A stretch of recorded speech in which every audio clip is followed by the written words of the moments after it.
Comic Timing is a proud member of the Comics Podcast Network. Welcome to episode 204 of Comic Timing, a comics podcast devoted to the average comic book fan from the average comic book fan. Join in as Brett Cassina, rotating panel of guests, and myself, Ian Levesine, discuss whatever comes to mind, time after time, here on Comic Timing. I should really stop saying rotating because we've kind of settled on the same people, but that's not a bad thing. And hey, we're checking in for the first time since September, and that was a crossover. So at least we get a fourth episode out before 2020 is over. Praise us. Praise us. Here now, Comic Timing. Hey there, folks. My name's Ian Levesine, and welcome to episode 204 of Comic Timing, confirming to all that we are slightly more regular than Murd's Time Bubble, which hasn't come out in a year and a half. All right, we got Cassina here. He's back, and he finally got a haircut. Hey, I liked my long hair. I've never had hair that long. You kind of looked like the before photo in a catalog for a hair salon. Not in a bad way. I'm just saying, like it looked like you were getting a little shaggy there, man. Like just a little bit. I had a haircut in the middle of all that just to even it out so it would grow evenly. Oh, okay. That if I wanted to keep the long hair, it would look nice because it was looking a little funky when it was first getting going. Oh my God, no! Trust me, I looked way fucking worse when it came to hair. Like halfway through COVID hit, before I first went into Brooklyn and got my first haircut, I was like the wild man of Borneo. It was pretty freaking bad, man. You know, some of us don't have the luxury of being able just to shave our head and call it a day. That is true. But one of those people, by choice. I could do it, but I wouldn't be married anymore. But one of those people who gets to shave his head is Mr. Brandon Christopher. Brandon. I assume that's what he does. Yeah, I know. You're muted, Brandon. I don't know why. Just to make sure you couldn't hear the bzzz in the background, that's all. Lovely, fantastic. And Donovan Morgan Grant joins us as well. Dono, what a going on? Man, in the beginning of the year, my hair quickly went all, abandoned at sea. My hair, my facial hair grew out. I was looking pretty shaggy. Mm-hmm. I slicked up. I cleaned up. I was looking nice. And like Tim Allen and Santa Claus, they just grew all the way out again. It's just like, this sucks. Like, Brandon can testify. It is hard keeping up with black hair. It really is. It's actually a pain in the ass. God, oh man, I've gotten maybe 3 haircuts in the last 9 months. It's been ridiculous. Yeah, that's about where I am too, and I have white hair, so that's a very, very different experience. As in, I'm starting black. to go. No, I'm starting to go white, man. Like straight up, it's happening. Are you going to end up like your dad? No.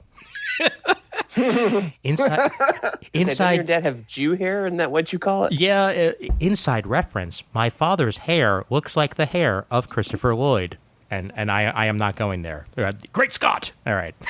Ooh. I thought I'd make an all-haired matters joke, but I don't think that's grammatically correct. No, it's not, and also that's bad. That's bad. It's not. It's also not my beliefs. No, it is not. All right. So yeah, it's been a while. We know it's been a weird ass year. We know. It's a good thing we're recording this on December 3rd, though, because next year is going to be interesting for us movie lovers. As news broke earlier today at about 10:30 a.m. Pacific, so that'd be 11, 12, 1:30 Eastern Standard Time. You know how Warner Brothers was going to release Wonder Woman 84 on HBO Max right around the time it was going to come out in theaters? So they're doing that with everything in 2021? Everything? Rest in peace, theaters. Yeah. It's weird right now. And mind you, this is only the U.S., so I'll make that perfectly clear. For any of you international listeners, we know it's only the United States.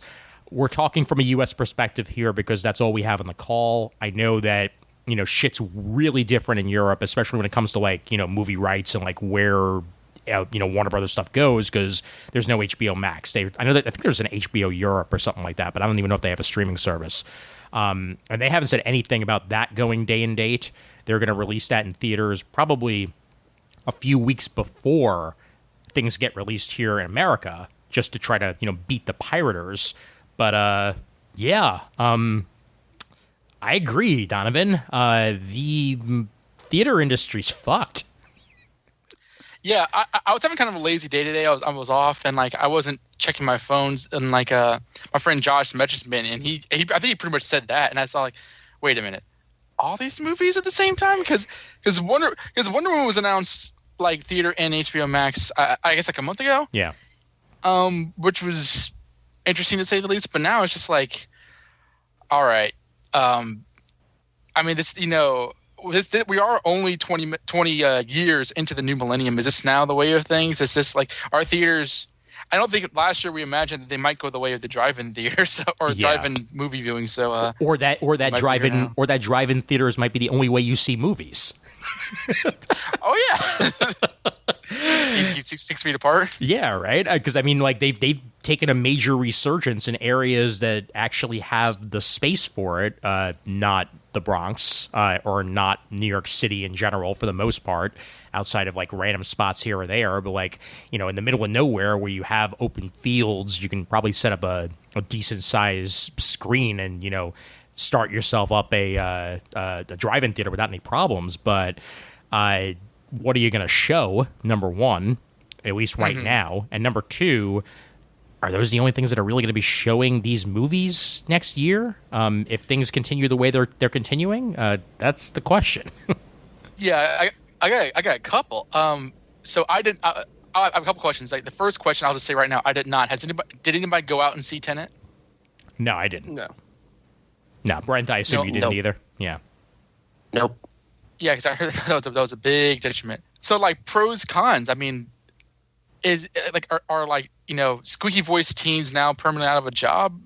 Is that going to be predictable? So like, I think what you're looking at here, I know there's probably a bunch of film fans that are decrying the death of the theatrical experience, but I made this point on my YouTube video this afternoon, is like, where do films live now? They live on your devices. They live on televisions. Like, you know, anybody going back to watch The Dark Knight is not going into a movie theater and punching it up and watching it in the movie theater whenever they want. Mm-hmm. That might be the business model of the future or something, but, you know, movies live on these smaller screens, these smaller experiences nowadays. So, yeah, it is unfortunate that in this weird time, in this weird year, for a limited time, they have to do this. But, like, you know, evolve or die, get with the program, and do you want to make money or not? You know, like, I don't know. I don't have that much sympathy for theaters, because anytime I've been in the theater, it's not a great experience, frankly. Well, my perspective is a little bit different than yours, because I would go to the movies like almost like every other week. For years now, that's been the case. Like it's been my way to get out. You know, it's been my way to, you know, to have a couple of hours where you're, you know, just turning off your mind and watching something. You know, even if it's something that's intelligent and actually takes some mind power, at least you're out of the house and you're doing something else. And where I live right now, there's a movie theater that's like a 10-minute bus ride from where I live. And I would go to there all the time. It's, you know, it's an AMC theater. It has, I think, 11 screens, 12 screens or something like that. And it's actually, you know, pretty decent for what it is. It's also been closed now for, you know, months, because nothing in New York City theater-wise reopened. And there's also, like, my favorite indie theater, even before COVID happened, closed on 86th Street in Manhattan. The City Cinemas 86 just like out of nowhere closed, like right before the pandemic happened. And I would, you know, sometimes go to other movie theaters in Manhattan or whatever. My closest theater that's open right now is in Yonkers, which is about a 25 minute drive from here. It's not impossible, but also I don't drive, so like it would have to be an Uber.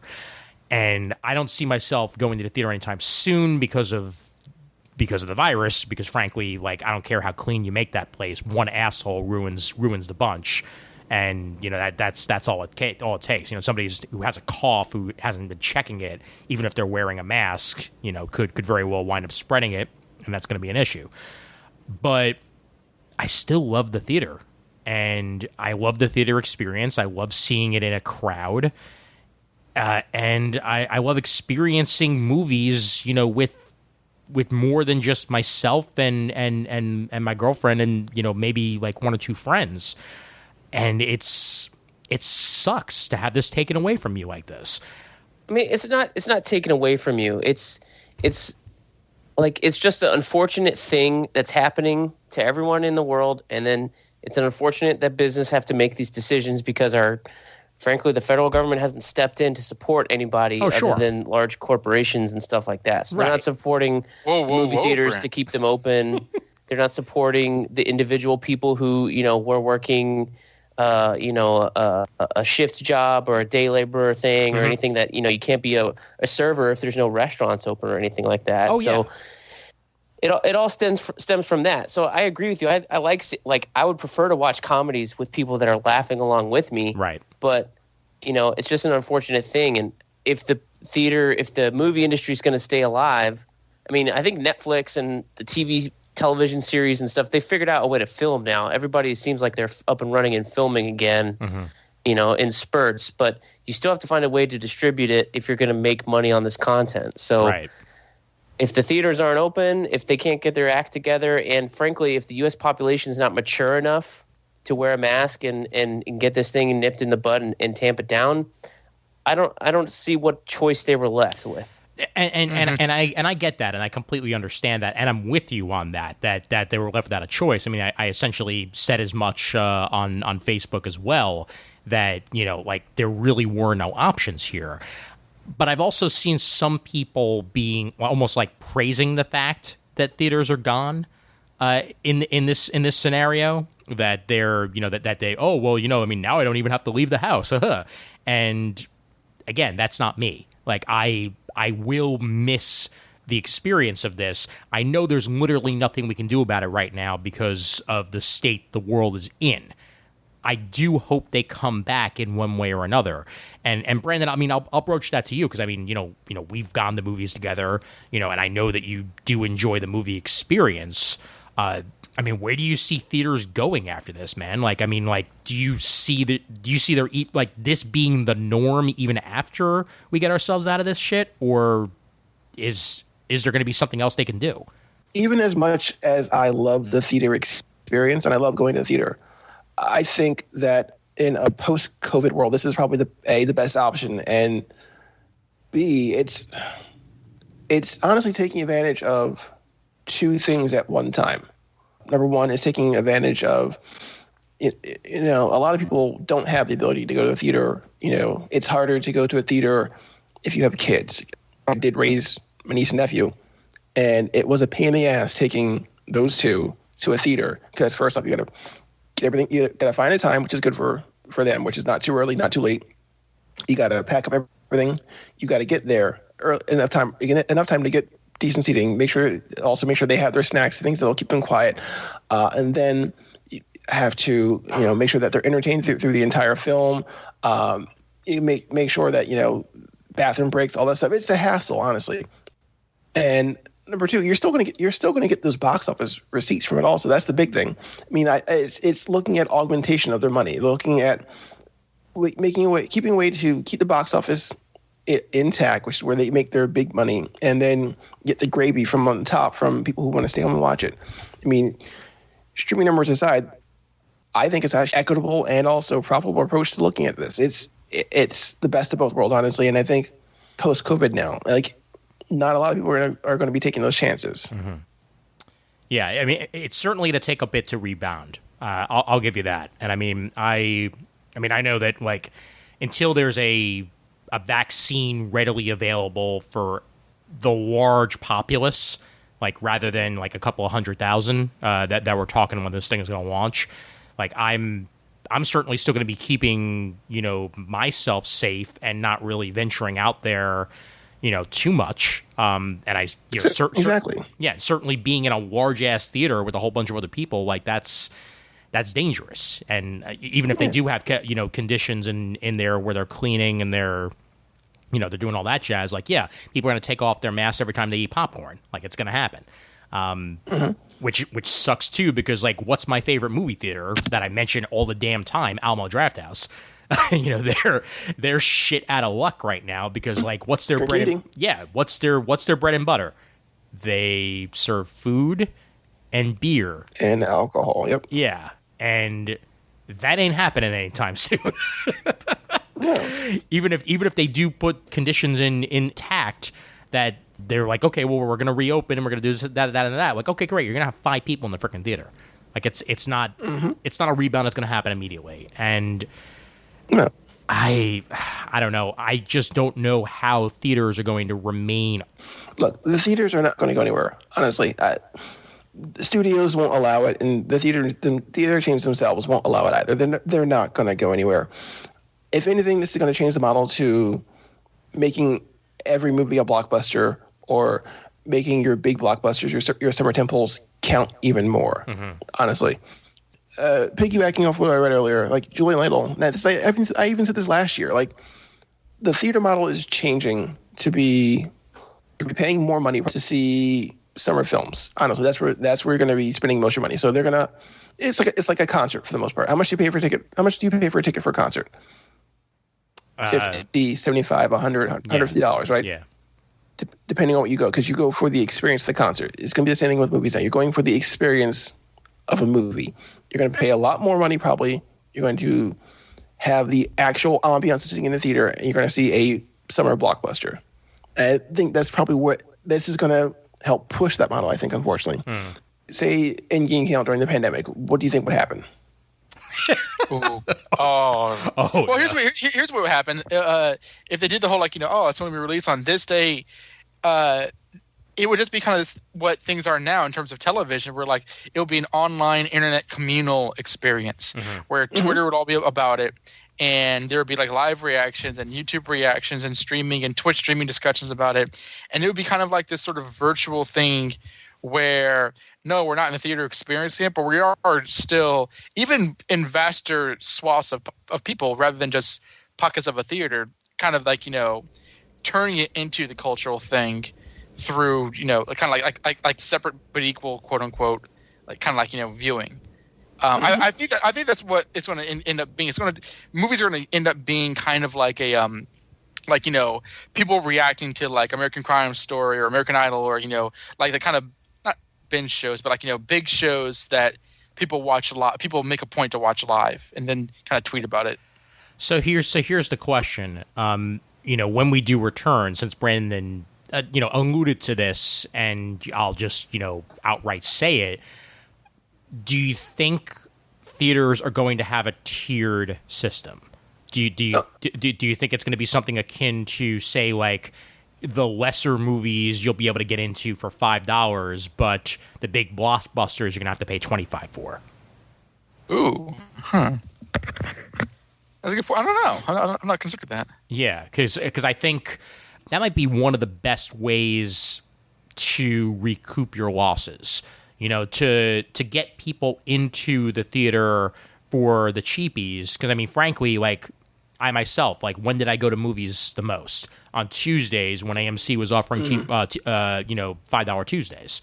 Because that would be the day to do it. Like, even if it was a movie I was looking forward to, I'd wait a week for a Tuesday, and then I'd go ahead and see it. So if you had a system like that where most movies were that cheap on the regular, but then your summer blockbusters are 20, 25, hell, even 30, and you're specifically showing them in your best theaters in the house, with your reclining, your Dolby Digitals. Yeah, your Dolby Digitals, your reclining seats, your IMAX, and what have you, and you recoup your losses that way.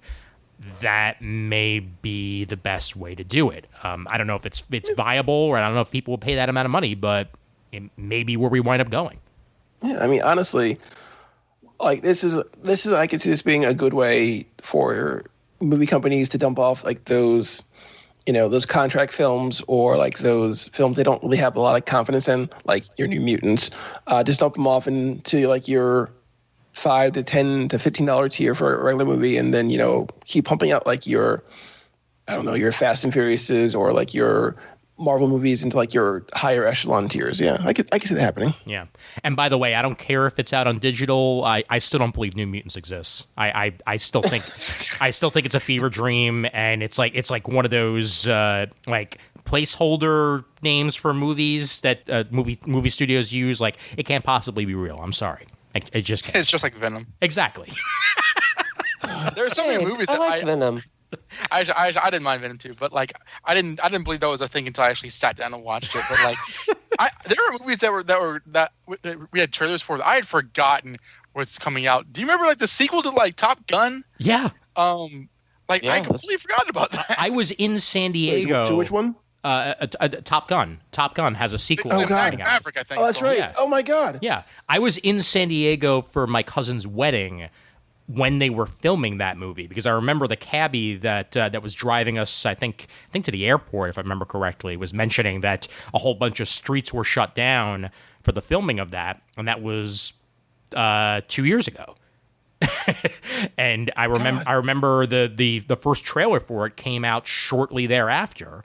And you know, it was supposed to be this giant tentpole, like, "Hey, coming soon," and like, and now it's been delayed a year. Son of Goose. Oh my God! The first trailer for Black Widow came out a year ago. Have we gone through the entire year without an MCU film? Yeah, we have. Yeah. If we're lucky, we'll get one next year. Yeah. Since Spider-Man's filming right now.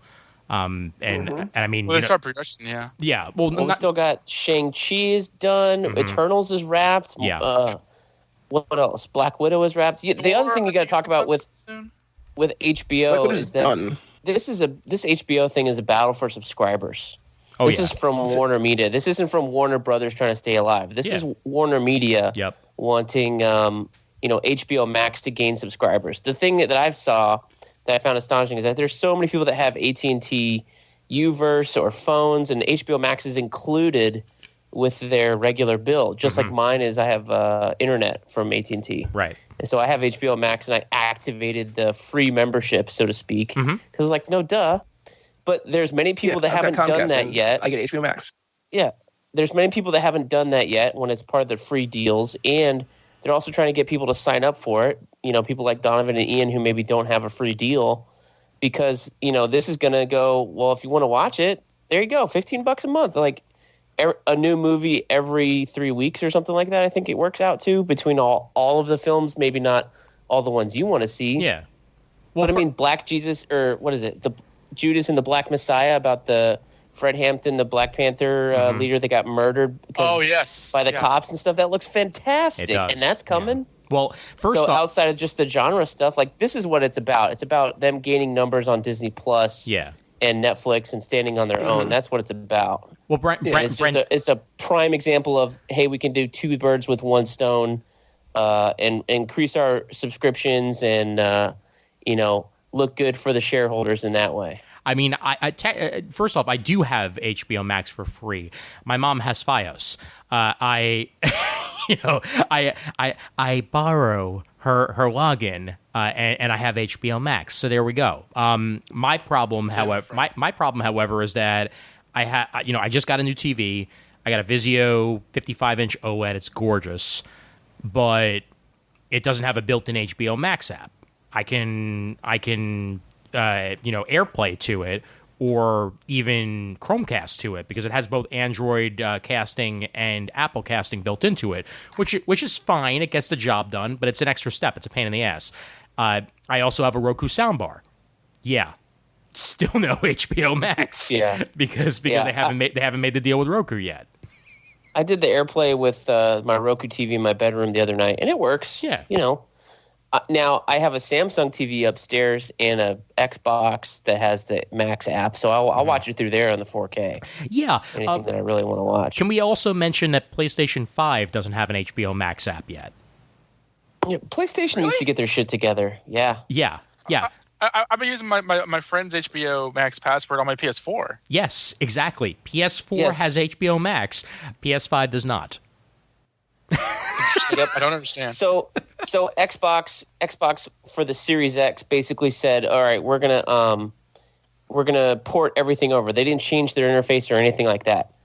PS4 changed their interface, and I guess changed their code base Mm-hmm. So not all the apps that are on PS4 are on PS5 for some weird reason. They didn't start, Xbox picked up where they left off. Everything works. It's great. They just don't have any games to play. PS5 said, we have games to play, but we don't have a bunch of apps ready to launch except Netflix and Hulu or something like that. So. Yeah.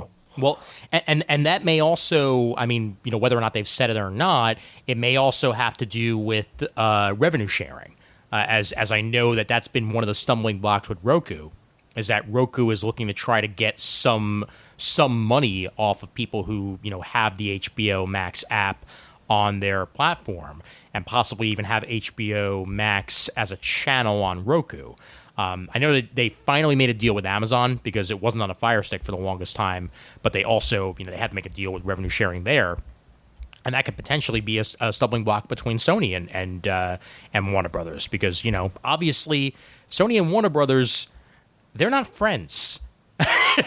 What do you mean? They're in similar businesses when it comes to media. Not necessarily in video games, but they don't play nicely when it comes to films. Warner Brothers Entertainment and Sony Entertainment, they're two different things. So clearly, it is a possibility that Sony might just be asking for some money from HBO. That might be holding up the works here. I have no idea and could just be talking out my ass, but I know that's been the stumbling block with Roku. That much I know for sure. That much I'm not talking out my ass on. I just checked. I am talking out my mouth. It's always good to make sure. Exactly. Yeah. You're right. I think it's fine. I think it's just temporary. Like everybody it's temporary. Take it seriously. Wear a mask. Nobody wants to get COVID, Nobody wants any of you guys to get COVID or anything like that. Yeah. Well, here's also the thing that I was thinking as you guys were talking. Like, will this be the next political tennis ball where certain people, idiots, take a stand, and let's storm the theaters and crowd as many family members as we can and watch Wonder Woman 84 on Christmas Day, because these people, this is America, and these people were made to be employed and show up to work for my entertainment and possibly death. But do you imagine that's going to be the next thing? The theaters are only allowed to sell a certain amount of tickets. Because of not only their own guidelines, but also guidelines that have been set by individual legislatures. Like, you can only have so many people inside of a frickin' room at once at this point. Say, for example, like if it's if it's like a 200-seat theater or something like that, you're not going to be able to sell 200 seats. You got to have spacing in between every seat, and you got to make sure that there's distance.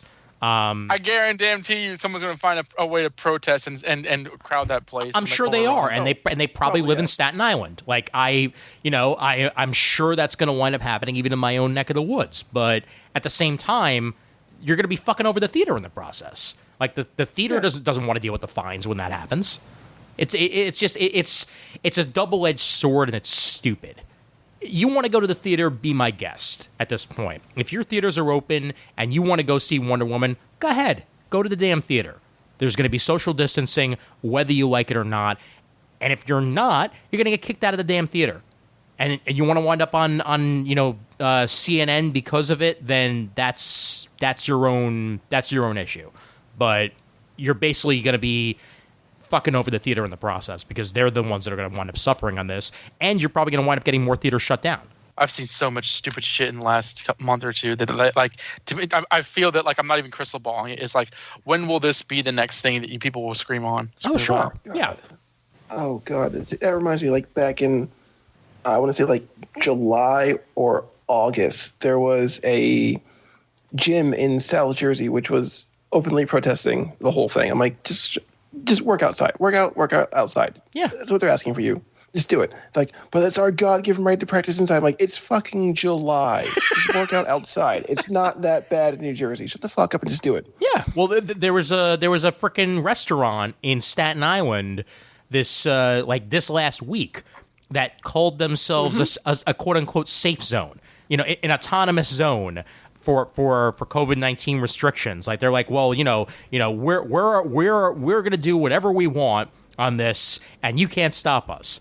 and then they got stopped because that's not good. You can't do that. I'm sorry. There's no such thing as a restaurant being an autonomous zone unless you've named your restaurant Autonomous Zone. It's just not going to frickin' happen. By the way, I heard Autonomous Zone has amazing ribs. Go ahead and check it out. The whole situation's stupid. At least when it comes to that. But again, I once again live in an area where movie theaters are not open and probably will not be open for the foreseeable future. Regal straight up shut down their operations across the board in the U.S. because they didn't want to have to deal with this shit. So even come Wonder Woman 84, they're still not going to be open unless they've changed their mind on that. And they did this months before anybody else did, which I thought was okay. That's number one, brave, and number two, I can actually applaud that. It sucks that they're putting their employees out of a job for the time being, but at least they took this shit serious, though. Oh yeah, yeah, and they also took this shit seriously on the fact that they were losing money by being opened. You lose money being closed, but you also lose money being open. So if you're an open theater with 3 people inside of it watching a re-release of Beetlejuice because there's nothing else for you to show, how are you making money? You're not. Yeah. And I know this isn't germane to what we're talking about, but I have one little rant, though. One tiny little rant. It's fine, Brandon. Yeah, I think our listeners are used to your rants at this point. Please continue. I was reading the article that you linked us, and I noticed that AMC was behind this. The AMC was like, oh yeah, we're behind this. I'm like, first off, how dare you, AMC, get behind this when you threw the world's largest hissy fit back in April? Yeah. Was it? May? Yep. For Universal releasing Trolls to direct-to-home video. Yep. And then you had the audacity. Your company's president had the audacity to say they will never show another Universal film. Staggering with your hypocrisy right now. That is mind-blowing. Yeah. They fucking cried foul when one movie production house decided to try to make everyone feel a little better by releasing a kids film, which wasn't going to make a lot of money in the first place. Number one, it was probably going to make maybe, we'll say, $300 to $400 million, which is probably going to make its budget back plus the cost of marketing. It probably would have broke even. All right. You threw the world's biggest hissy fit for that, and now you're behind HBO because HBO is a bigger studio. Because Warner Bros. Is a bigger studio. It's not even AMC. It's not even because they're a bigger studio, Brandon. It completely depends on the deals that have been made by the studios. It's because Universal went ahead and decided this unilaterally without really approaching AMC that AMC decided to hitch their balls up and be like, well, we're not going to stand for this. And then, of course, Universal made a deal with AMC, and all of a sudden, everything's fine, guys. We're back in the game. And, yeah, sure, you can release it to digital 2 weeks after because yippee-ki-yo-ki-yay, you talk to us. Woohoo! It's about content. Yeah. Yeah, and AMC wants the new movies, and if Warner Brothers says they're going to release them day and date, guess what? That means Warner Brothers just committed to release all of their movies next year in movie theaters, which means movie theaters that are open, companies like AMC, they can make money. Yeah. It allows them to make money because they weren't making money off library releases. Like Ian said, nobody's watching Back to the Future or a library film. You're not going to make a bunch of money that way. Yeah. So that's what they want, and that's what they're getting. So they're happy. And I get that, but it just the hypocrisy behind it is just staggering. Honestly, I think it's just that absolutely it is just absolutely. But you know what? What do we know more than anything else about big companies? Hypocrisy. Oh God, that's all they know how to do is that. And we support the art. Well, yeah. I will go ahead and mention, because I wanted to transition this out of our talk of Warner Brothers here over to Disney, because the last time we talked was right around the time that Mulan was going to be released, and that was going to be released, quote unquote day and date digitally if you were willing to pay an extra $30 on top of your Disney Plus subscription. And then you'd have access for it forever, even though it was still coming to Disney Plus in like 3 months anyway. And shockingly, after that crashed and burned, Disney did not do that with Soul, a Pixar release that was scheduled for the theaters during this pandemic. And rather than try to pull that shit again, it's just going straight to Disney Plus with no extra charge. Because is that even out now? It is going to be out. It is going to be out on Christmas Day, I believe. Okay. Yeah, it'll be out on Christmas Day. So like you will be able to watch Wonder Woman 84 and Soul on HBO Max and Disney Plus on Christmas Day. Take that, family. Yeah, exactly. Like, go ahead and open your gifts, and we're giving you the gift of content, because that's essentially the case.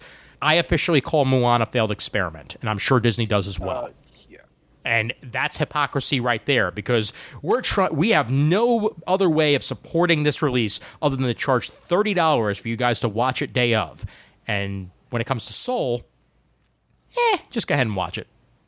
I mean, yeah, $30 was steep. I might have paid $20 to rent it, because we did do that for Trolls World Tour. We did rent it twice, I think, and then we bought it when we were able to buy it. My kids loved it. That's fine. They rewatched the shit out of it. And Trolls World Tour, if you've seen the first Trolls and liked it, it's just as cute, just as enjoyable. So from a parent perspective and a rock fan, it was pretty funny. But yeah, $30, no way. And after seeing Mulan at Thanksgiving, my parents rented it from Redbox. Yeah, that was not worth $30 in any shape or form. So I was so bored. I've not heard a single positive review for that film. I've heard some positive things about the cinematography and the shot choices, but the actual plot itself, and for that matter, even the casting I've heard is shit. So yeah, I have not watched it yet. I'm sure I'll watch it eventually, but then again, I haven't even watched Lion King nor Aladdin yet. Even though I know Lion King wasn't actually live action, even though Disney continues to call it that. But whatever. Right. Aladdin was Lion King is shit. Yeah, I know. Not enjoy Lion King. But here's our question that I was going to try to piggyback off of here by mentioning the hypocrisy of Disney. So here we are. Warner Brothers has put their cards on the table. Is Disney next? Does Disney decide to release without any extra charge their movies, including Black Widow, which frankly, if I were Disney, I'd be moving that release back to December ASAP. Because frankly, that makes more sense to me than waiting until next frickin' summer for the shit. Or hell, even January or February would make more sense now. But I think Disney's going to be next on the group, and they're going to wind up releasing day and date to Disney Plus and not pulling that $30 shit, because there's nothing else for them to do right now. Like they need to recoup their losses as much as Warner Brothers does, and they also need to still get money out of people. And you're gonna get crap more people to sign up for Disney Plus if you've got new MCU movies as well as all the old ones all on your service at the same time. Is there any reason why they might not do this by the end of the year? They're going to find out December 10th. They're supposed to have some big investor day. They've been forecasting it all year. Big Disney Plus news on December 10th. Okay. So, maybe Warner Brothers was like, well, we're going to make you lose some money because we're going to put them all out there day and date for free. And we know Disney's a greedy son of a bitch, so maybe they were planning on charging a little bit for it. This might force their hand to be equitable, per se, with Warner Brothers. It's not competition is a good thing for us in this case. And look here, like Brent said, the meeting is the 10th, right? I'm going to say they're going to say the 31st they're going to release Black Widow. That Friday the 1st, Black Widow comes out. First movie of the year, first Marvel movie of the year. Also, make it $20. I'd pay $20 for my Disney Plus for that. I'd pay $30 for Black Widow, just not Mulan. Yeah, and that's fair. Like again, your mileage may vary for those things. Just make it an equitable price. like I get why. I know why they did it for Mulan, because they want the Chinese money also. That's why. So they're gonna do that. Yeah. But I mean, but having Black Widow come out on the 31st, New Year's Day, New Year's Eve, right? Nothing's going on. No one will be outside for. Oh, I shouldn't say that because 2020, right? Theoretically, no one will be outside celebrating New Year's. There won't be like a lot of parades. If there are, they'll be very minuscule. Yeah. What are you gonna do? You're gonna sit at home. Orlando, we had a big Halloween shindig downtown. Apparently. Oh, Jesus Christ! I'm sure you did, man. I'm sure you did. I didn't go. No. I know that. I meant you, as in the Orlando as a whole. Like Florida man. Yeah, you are Florida man in this scenario, whether you like it or not, because you live there. I know that you are not that stupid, but there's other people there that get eaten by alligators on a regular basis when they try to offer them ham sandwiches. Like, that's just the way they roll. These days, the alligators look literally like Kurt Connors walking around. Shit. Oh, my God. Okay, so clearly this is the problem with recording an episode the week before a Disney investor call, as you are all now aware that a whole bunch of things have been confirmed and announced for Disney Plus and the theaters. And there's a whole bunch of new Star Wars stuff, and there's a whole bunch of new Marvel stuff, and Brandon was wrong, because Black Widow is holding with its May release date, and they will be releasing it exclusively to theaters. They haven't said when it will be digital after that, how long the exclusivity will last, but the plan as of now is to still release Black Widow in theaters. And since we're talking about our failed experiments, I will bring up the fact that Raya and the Last Dragon, a animated movie that I am very much looking forward to, is going to be coming out day and date with Disney Plus with premium pricing. They have not said what the price is going to be yet, whether it's going to be $30 like Mulan was, or whether they're going to lower it to, say, $15 or $20, but there will be premiere access pricing for Raya and the Last Dragon. They said that they're basically going to be doing both models moving forward, depending on the movie. Some movies will get this premiere access bullshit, and other stuff will just go straight to Disney Plus as it happens.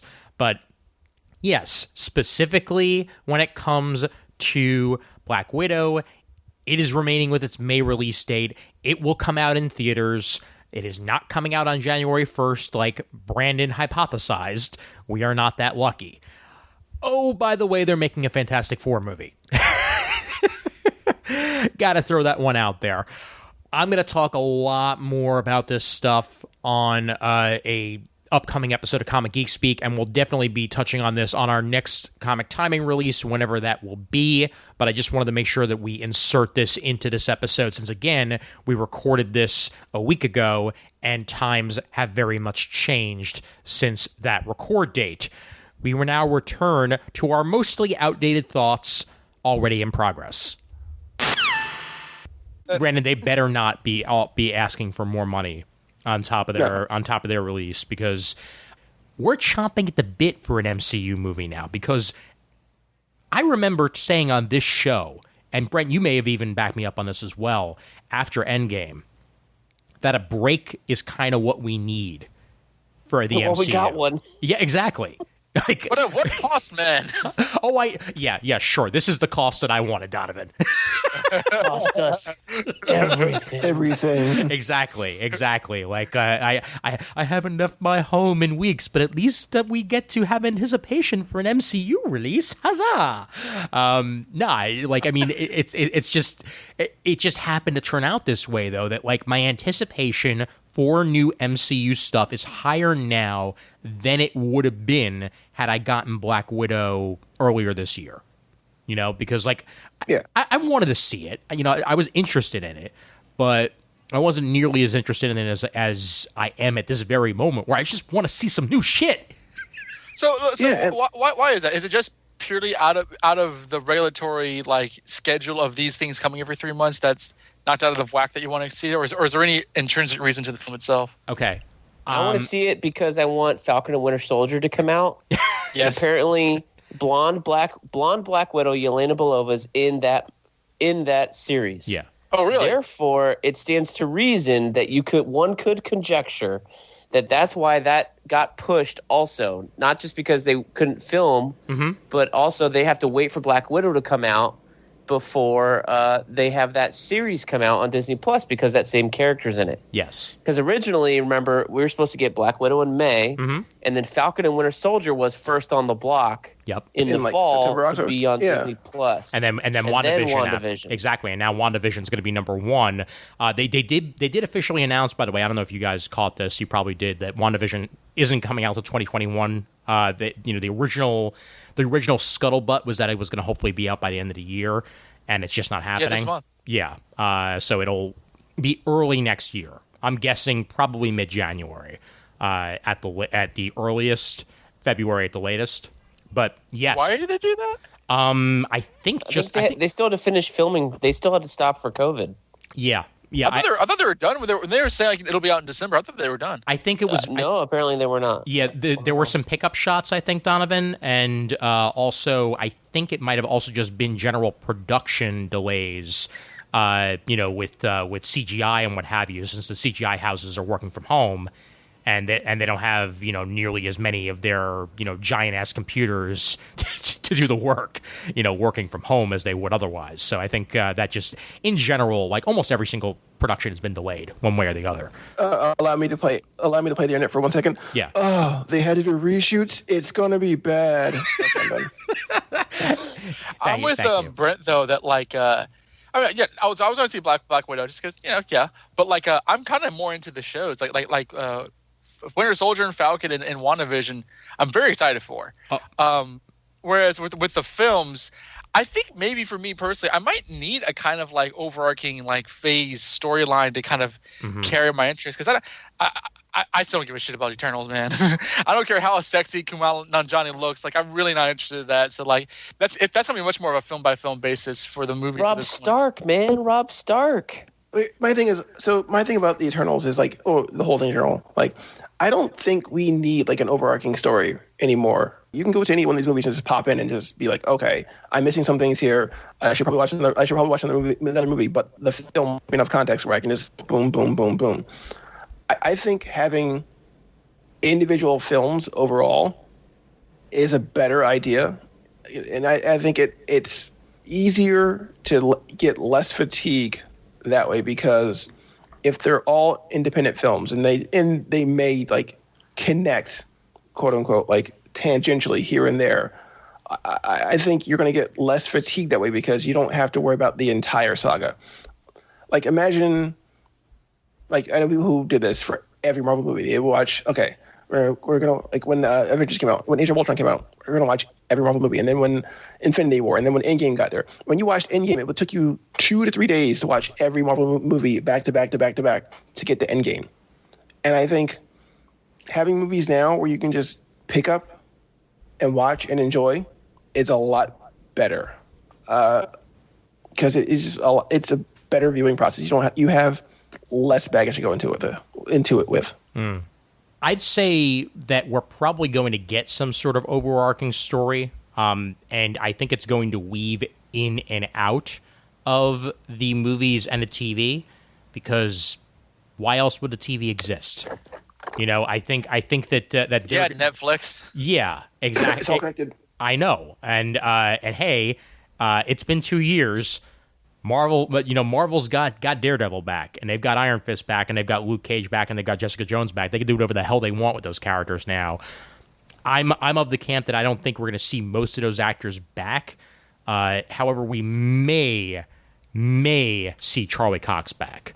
Please, I know. God, give me Charlie Cox. He was the GOAT. I know. Give me Charlie Cox and Kristen Ritter. I'll be happy. That's all I really want. She's the perfect Jessica Jones. And Coulter, come on, Coulter is Luke. I mean, come on, man.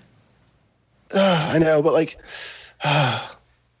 they will give the black man the job. But like, real talk, like those characters have such like community connections with the MCU. Yeah. That like, you want that. I mean, I know I don't think it's gonna be like the hugest ask. Of course, it's not like negotiations or whatever. But like, I mean, Charlie, I want to see Charlie Cox with She-Hulk. I want to see Charlie Cox with Spider-Man. I want to see just expand it because we've not had any attorney characters in the MCU films. I don't think that's true. Yeah, and there's like 3 in the comics. Speaking of which, since we are talking the shows, so the set leaks from Hawkeye, Haley Steinfeld as Kate, officially confirmed before it was even confirmed, which I'm very happy to see. But most importantly, the most perfect pizza dog. I'm a happy camper. Let me see this. Kate. I did hear some scuttlebutt of this earlier today. Yeah, there's full like set leaks and all that jazz. Like somebody she's wearing purple, carrying a bow behind Clint Barton. Yep. With a dog. Walking a dog. Yep. That doesn't mean anything. I mean, it can't possibly be what they're filming. No, maybe they're filming Mission Impossible. Like, no, it's definitely the case. Yeah. Let me see if I can find the actual images before they got taken down. Oh hell yeah! There's no way. Daily Mail has it still. Oh, okay, cool. But yeah, it's so obvious, and I cannot freaking wait. I don't know when this shit's gonna come out, but it's perfect. And Haley Steinfeld is the perfect choice for Kate. She's a great actress to begin with, but she actually kind of looks the part. And if we have to have like Russian bro in this show in one way or the other. dude, bro. It's interesting how much these actors are kind of cross-pollinating in regards to roles because like, and this is not a big deal. I'm just kind of noticing like she was Spider-Gwen in Spider-Verse, and true. Like I'm also thinking of like Zoe Kravitz was MJ in that, and she's now Catwoman. I think she's also Catwoman in another thing. It's like some of these actors just kind of stay in the comic book stuff. Yeah, no, that's a good point. That's a very good point. Yeah, I mean Michael B. Jordan, another perfect example. You know, from Van Forstig over to Black Panther. And isn't Christian Bale set to be in Thor? Yes. Was that confirmed?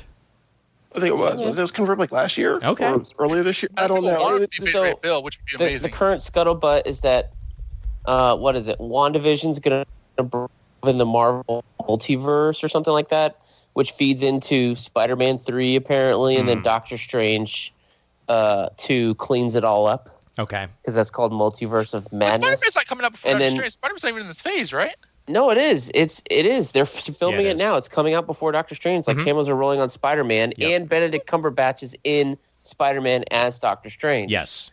Oh god. Enter all the crazy fandom theories that Tobey Maguire and fucking Andrew Garfield are going to come. Oh shit! You know, all this other bullshit. They are bringing back Jamie Foxx as the lecturer. Wait a minute. Hold on. Yep. Hold on. Holy shit. Nicholas Hammond. Whole shit. I'm calling it now. Oh, yeah, Brandon. I'm calling it now, guys. After Eternals, we're going to get Secret Wars announced as a movie. Why? Why the fuck not? Secret Invasion set up. Oh, yeah, well, Secret Invasion, sure, you could do yada, yada, yada. But, like, all this multiverse shit, like, I'm talking Hickman's Secret Wars. That one. Okay. Yeah, no. Oh, I thought you meant Jim Shooter's toy commercial. Fuck no. No Beyonder. God, no. Hey, you know what? Screw you, all right? I would love a Secret War movie, okay? Oh, only if it was done after the 90s show.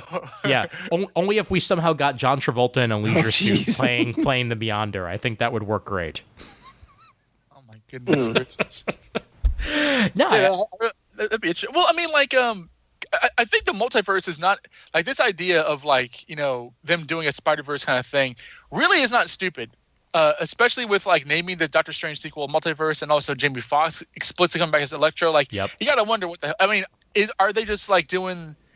Did they see what happened in Crisis and the CW and they like it, or is it a Spider-Verse thing? Like, it feels far too familiar to like not be that. Oh, sure, yeah. Well, and at the same time, Multiverse of Madness, also calling it now. That will be our first appearance of Deadpool before Deadpool 3. Oh, I dare them. That'd be interesting. Yeah. That's ballsy. I think he's going to somehow wind up in the MCU with Multiverse of Madness. Even if he sneaks in a end credit scene, I think it's going to make sense since they did officially announce that Deadpool 3 is happening. If they want to bring him in, cool. That's the way to do it. Nice. I didn't know that was confirmed. Yeah, that was confirmed. That was confirmed like 2 weeks ago, I think. Burgers writers. Yes, it is. So I'm looking forward to it. There will if you bring in H. John Benjamin in any way, shape, or form, they will be my friend. Coach McGurk. That's a good show. Oh my god, I love that show.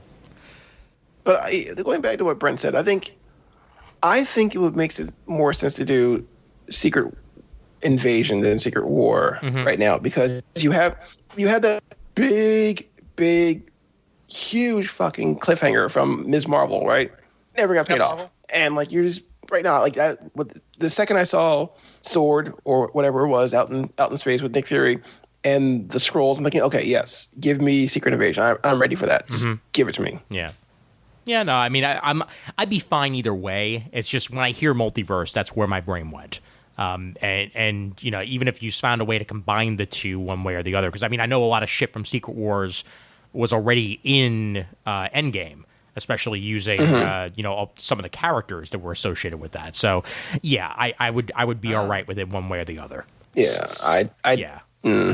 Well, yeah, because Brandon, you were just saying that like you kind of prefer these to be more done in one. So like, if Ian's right, would that annoy you?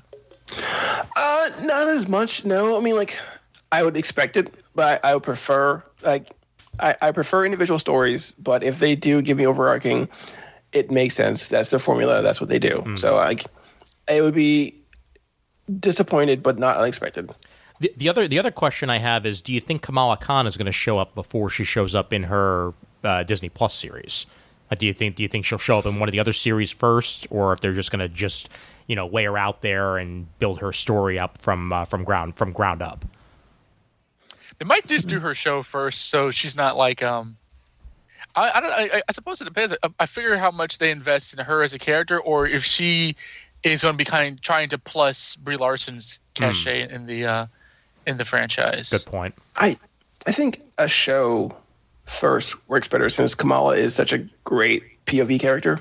Like you can actually you experiencing the Marvel universe through the eyes of a 16-year-old kid is much different than experiencing it, you know, from the picture window perspective that we get as a viewer. I think. Sure.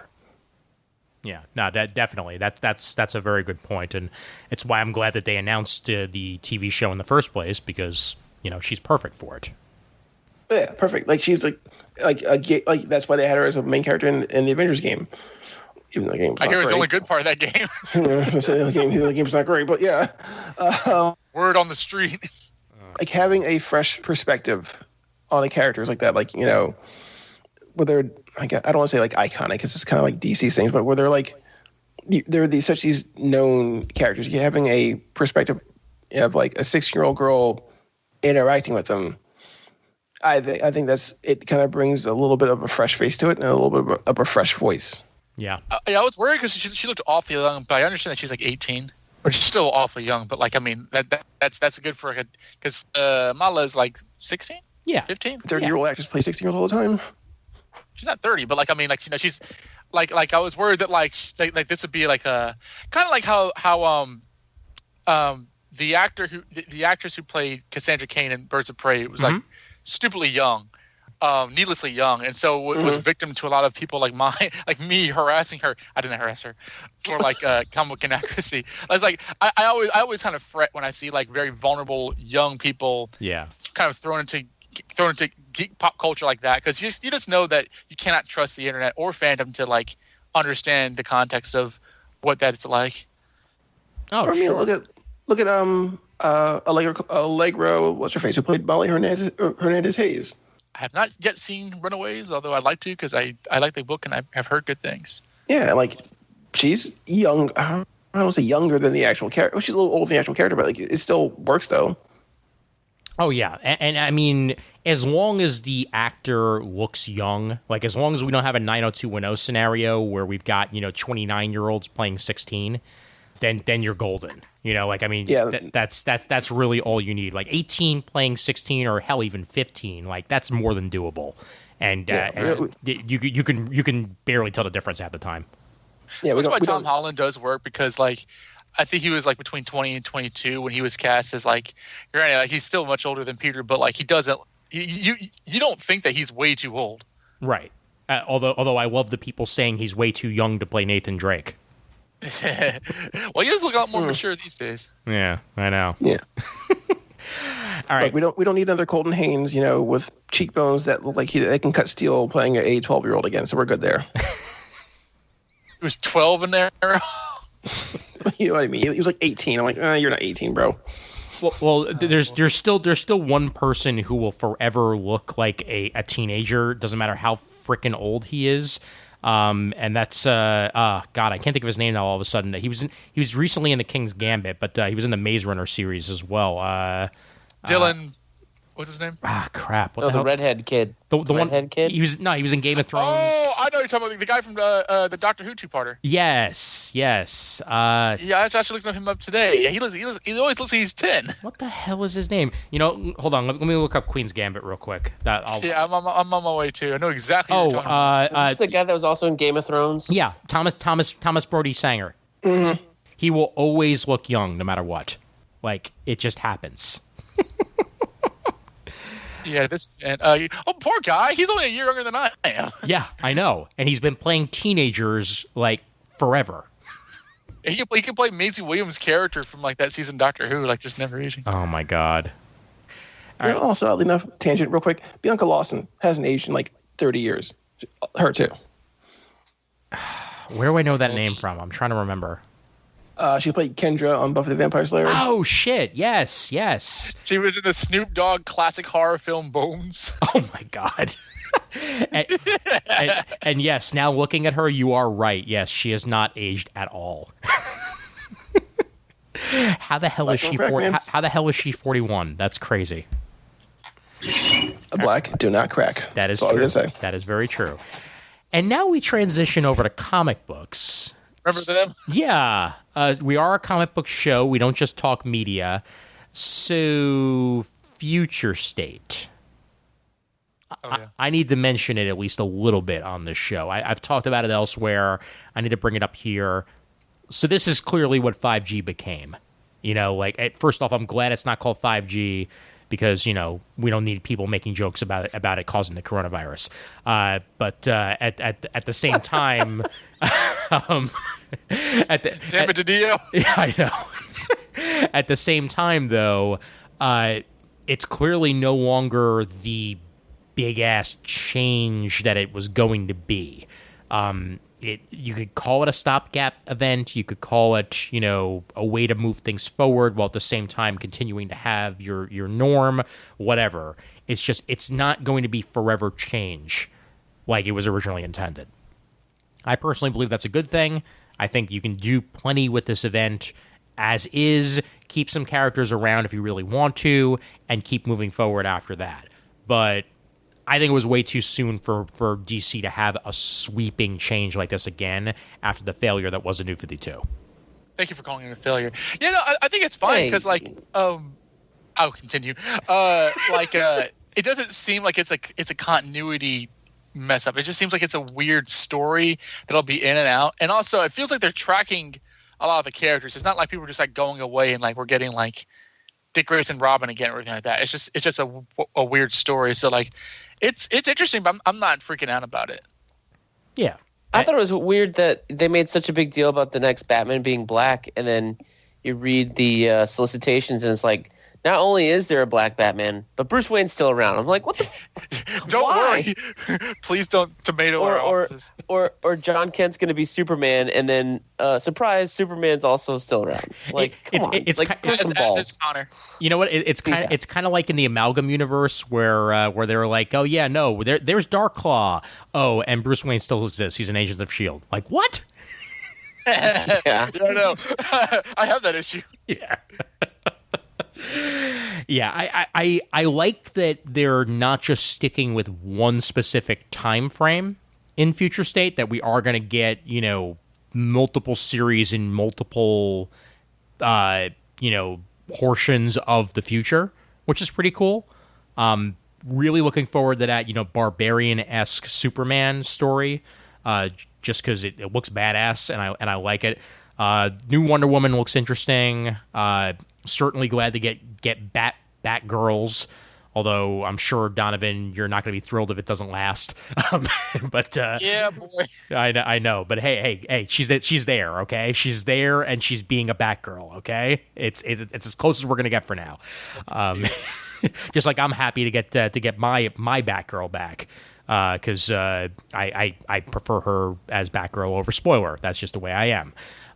Because the issue of Batman that came out on this week said Batgirls to Oracle, and Oracle was like, I'm not sure we've talked about that yet. Yeah. That was great. Oh my god, yeah. And the creative teams look interesting, and the art. I mean, fucking Nicola Scott is on Nightwing.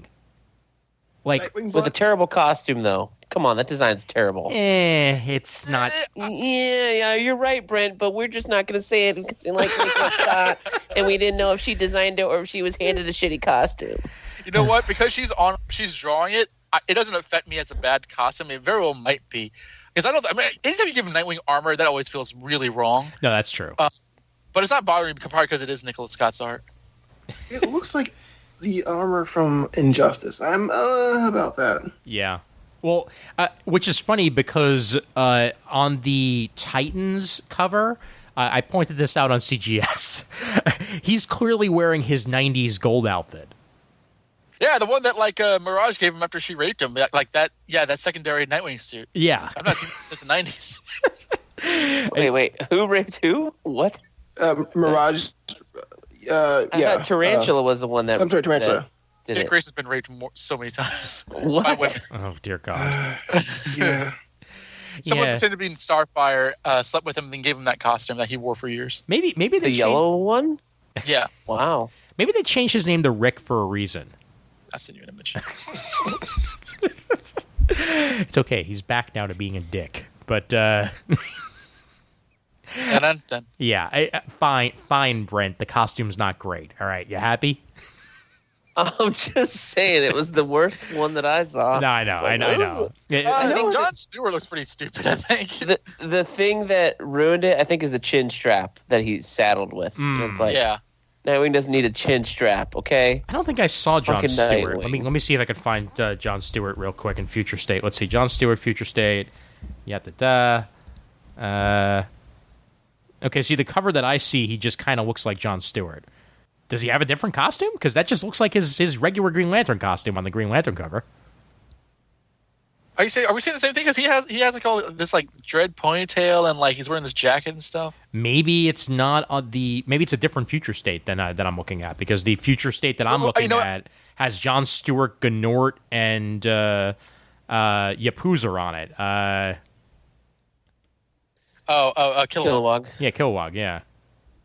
So the weird thing about Future State is that all these stories take place in the future, but at different points in the future. So like Future Batman and the Bruce Wayne's Batman story take place at different timelines. And one of these stories is like way the fuck off in the future, and some of them are only like 5 years in the future. Mm-hmm. So it's going to be really confusing. It could be like, when does it take place? I see it now. Okay, yeah. I don't know when in the future that Future State is doing, but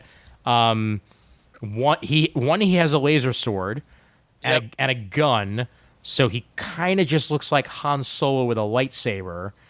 He's got a leather jacket and dreads and a goatee. I don't know if you saw this earlier, but I shared an old post, which is from you, Ian, saying like a couple years ago, I can only take so. It was something like I'm tired of the '90s coming back in comic books. I can only take so much Darkhawk. Yes, it reminded me of that. that was the episode 200 recording, actually, if I remember correctly. I just posted into our group chat for this episode the giant pinup for Future State, and he's smack dab in the middle there, right next to Bruce Wayne Batman. Guns a-blazing. Yeah. Oh, okay. So I was looking at the wrong person. Oh, you were? Okay. I was looking at the guy. Wait, so is he? Wait, hold on. So, no, I wasn't. So he's the one. Yeah, laser sword. He's shooting at you just like he's like Simon Baz. Yes. Mm-hmm. Yes, that is the case. Yes, and directly behind him is what the hell was the name of the character from Teen Titans, the animated series? Mr. X or yeah, something. Mr. X. Red X. The Red X. Thank you. Yeah, and God, I love that Kingdom Come-esque costume that Superman's wearing. It's freaking great. I'm so happy with that. He's wearing chains like Luke Cage. Yeah. You know, it gives me vibes of like DC 1 Million mixed with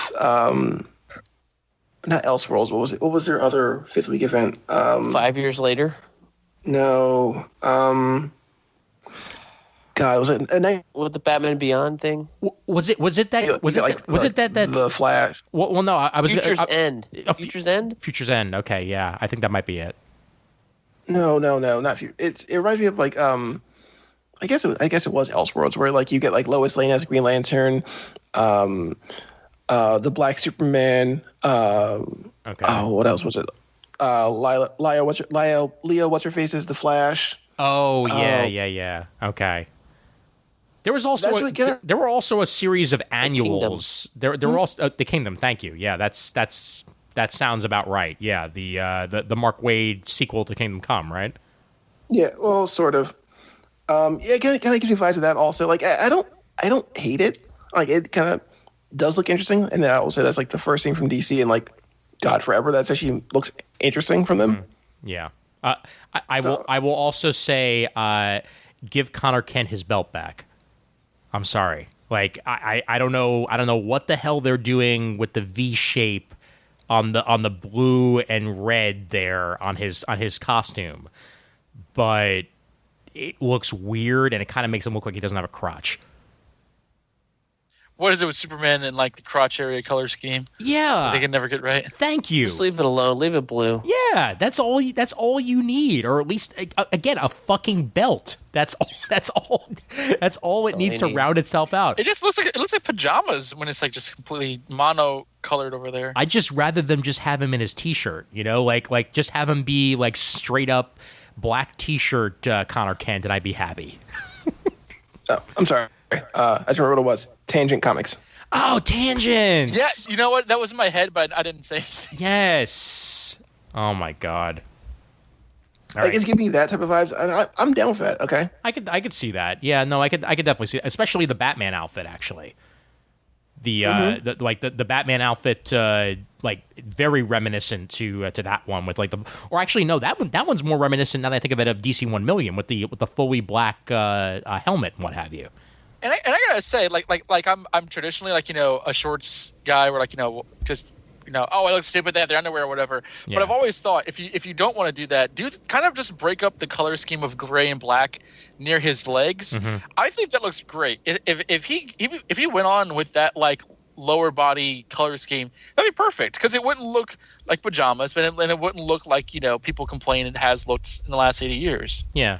Did you hear, by the way, sorry, speaking of piggybacking off of what we're talking about here, did you hear that they're apparently doing a DC TV series out of this new Wonder Woman? Yes, I was hoping to talk about that. Yeah, Yara Flor, who's just appearing now for the first time here in Future State, is going to have a Wonder Girl TV series on the CW. Mm-hmm. That could be cool. I think. She's yet to appear actually in the comic, right? Like this would be simultaneous thing. Yes, that is. Yeah, they're correct. Like preemptively doing it. Yeah. That's a great look she has. I think the design is awesome. Oh, it's really cool. Yeah. Yeah, I'm digging it a lot. All I want is John Ridley to write a fucking comic book, not a goddamn novel. I want panels. I want fucking panels and gutters and word balloons. Not this fucking Grant Morrison Joker and Arkham bullshit he turned in, a couple weeks ago. Hey, yo. What the fuck was that? Ever published in years. It's not a comic book. Oh, boy. Story, words whatever. and pictures. Storybook. Okay. You complain about the format? That was amazing. Okay, good. I'm glad you're saying that, Donovan, because I haven't picked it up yet. I was going to wait for, a digital sale or something like that or to show up on DC Universe. I'm talking like late 80s DC good. Ooh. Okay. I was excited to read it, and then I opened it up and I went, oh, no. And then the artwork was terrible. And I'm like, no. The artwork, I won't disagree. Like I didn't think it was terrible, but like it wasn't great. But like the writing was so good, I didn't care. Also, okay, here's the thing about the artwork. I like Giuseppe Camicoli's normal style. I think is wonderful. It's great. But if you're going to fucking ape Dennis Cohen, just pay Dennis Cohen to do it. And have 2 black creators on the book. Come on. Okay. I will have to read this and give my own judgment on it, because I was looking forward to the what's it called, the unofficial history, or like the secret history, of the DC universe. Like I was really looking forward to checking that out. So I will have to report back and let you know what I think of it. But it's very important for me to have a full package. That's what she said on comic books. Like art and story have to be there. So I'll have to see what I think about the art, because if it's not great art, it's gonna take a lot for me to read it, like straight up. I mean, like I had a review copy of it. I read it, and like the next day I went out and bought it. Oh wow! And I had no memory of when the last time I did that. Damn. Okay. Last time I did that was Young Justice #1. Yep. And now it's over. Motherfuckers.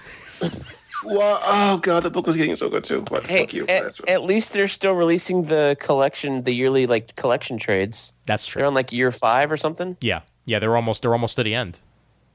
They're getting really, really close. But I also have a question. Cassina, did you read 3 Jokers? I was just about to bring that up. I read 3 Jokers, and if any of you assholes watched my YouTube channel, you'd know that I'd already shown you what the book looks like, the hardcover, and I already had a review video up as well. So what'd you think? I thought it was okay. I don't think it's going to be the next, classic Joker story. I think it depends on what they do with it. But the whole idea of, who is the Joker and all this kind of stuff is not answered at all. Okay. God it's damn it. Still nebulous. It's you've been cock teased for the last 3 years. I hope you're still happy. It's it doesn't really make that sense. It's like so there's the Joker, the criminal, who's supposedly the original, and he's created 2 other Jokers since then, and they keep wanting to make more of them because that's how you beat Batman, is have more than one Joker. But they've never teamed up and done anything together all at once until now. And so that's kind of the caveat of the book. It's like, oh well, now we're gonna let you know there's more than one of us. Do they actually overpower Batman that way? No, it doesn't. So I have it's a little stupid. I have 3 words for you, Brent, before you continue here. Jeff Johns bullshit. That sounds like some Jeff Johns bullshit to me. Like I love the guy. Like I love his stories for the most part, but he pulls this shit all the time. We're gonna give you all the answers. We're gonna give you none of the answers. Yeah, Jeff Johns. I mean, I don't know what is up with him. Whether the stories are true, if he sabotaged Zack Snyder or whatnot, or is apparently is a pain in the ass to work with, even though he still turned out Wonder Woman and wrote 84 with Patty Jenkins. Like. Stories, the truth is still out there somewhere. We don't know what it is yet, whether Jeff Johns is an asshole or whatever. Like, Ray Fisher's accusing him of nebulously accusing him of stuff on Ray Twitter. Fisher like everybody, I know, except for Zack Snyder. Who knows what the truth is? Zack Snyder gave him a job and a career. Well, if you can call it a career, he's only been in one movie, but that's another story for a different day. That's half the entire story. The entire story. That's right. Yeah, I don't know. Jeff Johns to me hasn't been on fire for a while. Yeah. Like I think the last thing I really liked was the Darkseid War in New 52. I mean, that is the last thing he wrote though. Yeah. But even before then, he has not been on fire. Like Flash Rebirth, I expected great things, and then I got what we got, and it's like, what happened? No. The last thing he wrote was Doomsday Clock, and it took 75 years. Oh yeah. Doomsday Clock's a whole different, Yeah. I still bought the hardcovers and I want to reread it, but I didn't really like. It was like, what? Brent, I ain't paying for that shit. I'm reading your copies or I'm reading DC Universe. Like I'm not. That's right. I bought it twice. Yeah, I know. So stupid. But you wanted it for your pretty bookcase. I think being at home this whole time and working up here in my man cave during the pandemic has made me stare at this bookcase more than ever. And I'm like, I need to add some new things to this bookcase. So I've been on a trade paperback collection, like buying spree and like just replacing old stuff. Like I replaced all of No Man's Land during this pandemic. I replaced Cataclysm. I paid $60 for this out of print newer version of Cataclysm trade. I replaced all the Nightfall stuff, which was worth it. Because it had new stuff and it had the complete story now. What else did I replace? No, I bought the 9-volume trade set. Okay. That came out 2 years ago. Oh yeah, with like Road to Nightfall and all that stuff. Can you guys do me a huge favor? If you ever see JLA Avengers for under $65, can you please send me a goddamn link? Because I am not paying that much for a trade paperback for JLA Avengers, but I'd love to have it on my shelf. Oh, I have JLA Avengers. I bought it back in college because I was like, I bet this will only be printed ever once. You bastard. Apparently, that's the story. Yeah, it is. Well, technically, it was printed twice because there's also a like fancy schmancy. Yeah, the absolute like collector's edition one, which goes for like $150, and then there's the trade paperback. The trade paperback, not even a fucking hardcover, goes for $65. Assholes. So you want to know something funny? I've been eyeing this Batman trade. It's called Batman Gotham Shall Be Judged. Yeah. And this is a pre-New 52 Batman trade. Mm-hmm. Contains issues of Batman, Gotham City Sirens, and the last couple issues of that second volume of Azrael, Michael Lane Azrael, the Black Azrael. Mm-hmm. Oh, yeah. And it's going online for $45. And I'm like, This thing cost $17.99 when it came out like 15 years ago. Yeah. And I'm over here going, oh, but I really want it. It's got issues of that Azrael series that I ended up liking towards the end, but that's because David Hine took over from whoever the first guy was. Well, that's the way I feel about my delicious first printing of Absolute DC New Frontier. Like that's hard to find. I ain't giving it up. Like I don't care if it goes for a lot online. I know there's been other Absolute-esque editions that have come out, and even like a second or third printing of the Absolute at this point. But that first printing goes for a lot, and it's one of my prized possessions, and it ain't going nowhere. I've got the first two trades. I think they first collected them in 2 volumes. Yeah. And I got them signed by Darwin at MegaCon years ago. So those ain't going anywhere ever. Oh, you lucky son of a bitch. Yeah. Oh, man. So, like, okay, so 3 Jokers. Like, it's, what, 3 issues? It's 3 issues. Yeah. They're double-sized. It is worth it for Fabok. Okay. You know, I don't know what else he's been doing for 4 years. I know he's has, like, statue deals and stuff he's been designing. Like, him and David Finch, I don't know.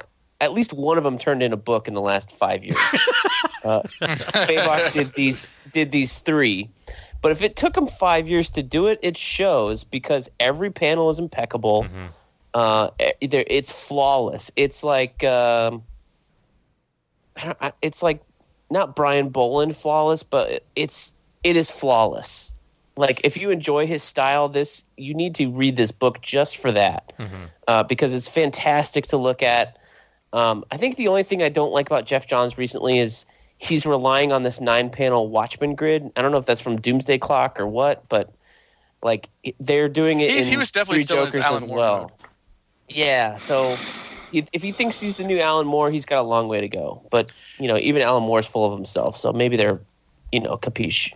I comment on it? I read it as well. Go for it. Yeah, shoot. Go for it. I'm with you that it's kind of mixed. It's not going to be like a classic. Just because it's a Joker story doesn't mean it's classic. But I don't think it was horrible either. It's a lot like All-Star Batman Robin the Boy Wonder in that the art completely carries it. Like does so much of the heavy lifting. You're right. Every panel is impeccable. Like Batgirl looks great in this. Like she's had so many weird costumes lately. Like whereas like this one looked far more familiar. This is the best Red Hood's ever looked since the Rebirth era relaunched them. Ooh, hello. Looked, yes. Okay. It was a pretty interesting costume. The story doesn't make a lot of sense, and the characterization kind of goes in and out. Like I generally liked Batman and Barbara in this, Jason was horribly written. And I'm pointing that out specifically because like Geoff Johns, I feel, and everything else I've read, every time he writes like a Super Friends character, like this goes all the way back to like Green Lantern Rebirth. He's clearly like resented Batman and like written him like compared to like Hal Jordan or Barry Allen or Clark Kent.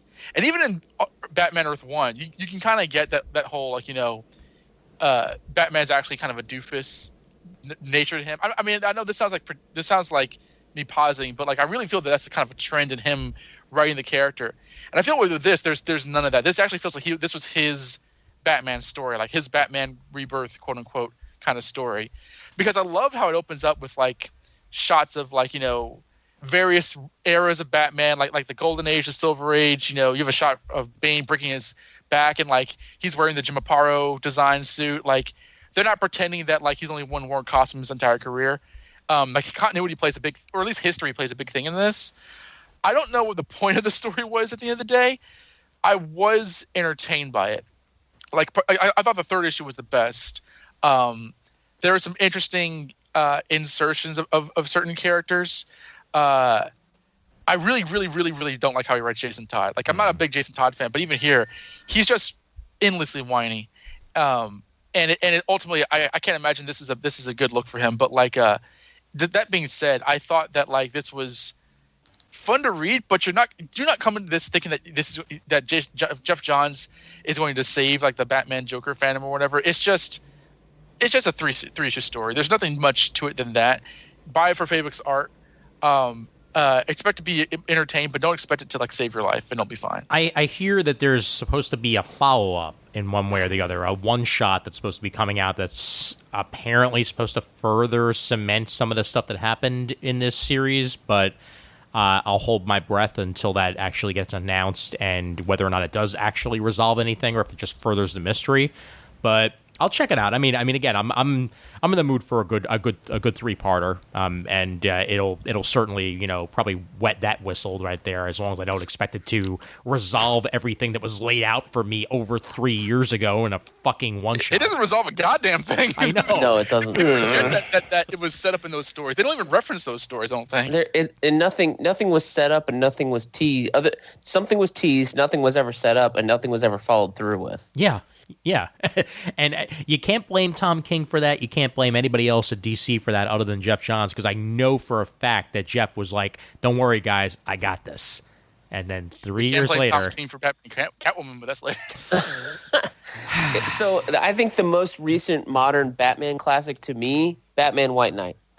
Curse of the White Knight is a great follow-up. It's got a lot of Azrael. I loved it, but... To me, Sean Gardner-Murphy and like even the Harley Quinn series spinning out of that's coming out right now is a great. It's like part 3 of that story. Okay, because it picks up right after where Curse of the White Knight ends with Bruce and all the other characters and stuff. So I own a copy of the first one digitally, so I'll definitely get my ass to reading that sometime sooner than later and check it out, because you're not the first person to praise it. I know positives there. Let's just get the. You haven't read White Knight yet? No, I haven't read White Knight yet. No, dude, I haven't read anything. And again, I'm a freaking comic book podcaster, and I'm behind on everything. Like I'm first trying to catch up on Hickman X-Men right now, because that's my priority. Because I love what I've been doing with that, and I haven't gotten to X of Swords yet. I know X of Swords is a mess from everything I've heard about it, but I'll still go through that and hope that it recovers afterwards, because it's Hickman, and I love Hickman stuff. That's just the way I roll, especially when it comes to superheroes. X of Swords is like 22 parts, number one, which is way too long. Oh, I agree. The first 11 parts are like, this is going to be a fight to the death, and you're like super dour, and you're like methodically gathering all these stupid fucking swords, and then you actually get to the tournament, and there's like no swords in the tournament at all. They're like, oh yeah, we just got those because it sounds cool. So what you're telling me? The other worst part of it is they're keeping score, right? So you're like, okay, well it's 10 on 10, so there's only 10 matches. No, there's like 26 matches because whoever the hell this Saturnine girl is like crazy pants. What? Saturnine? Did you say whoever the hell Saturnine is? Have you ever read Excalibur? I've never read Excalibur. Wow.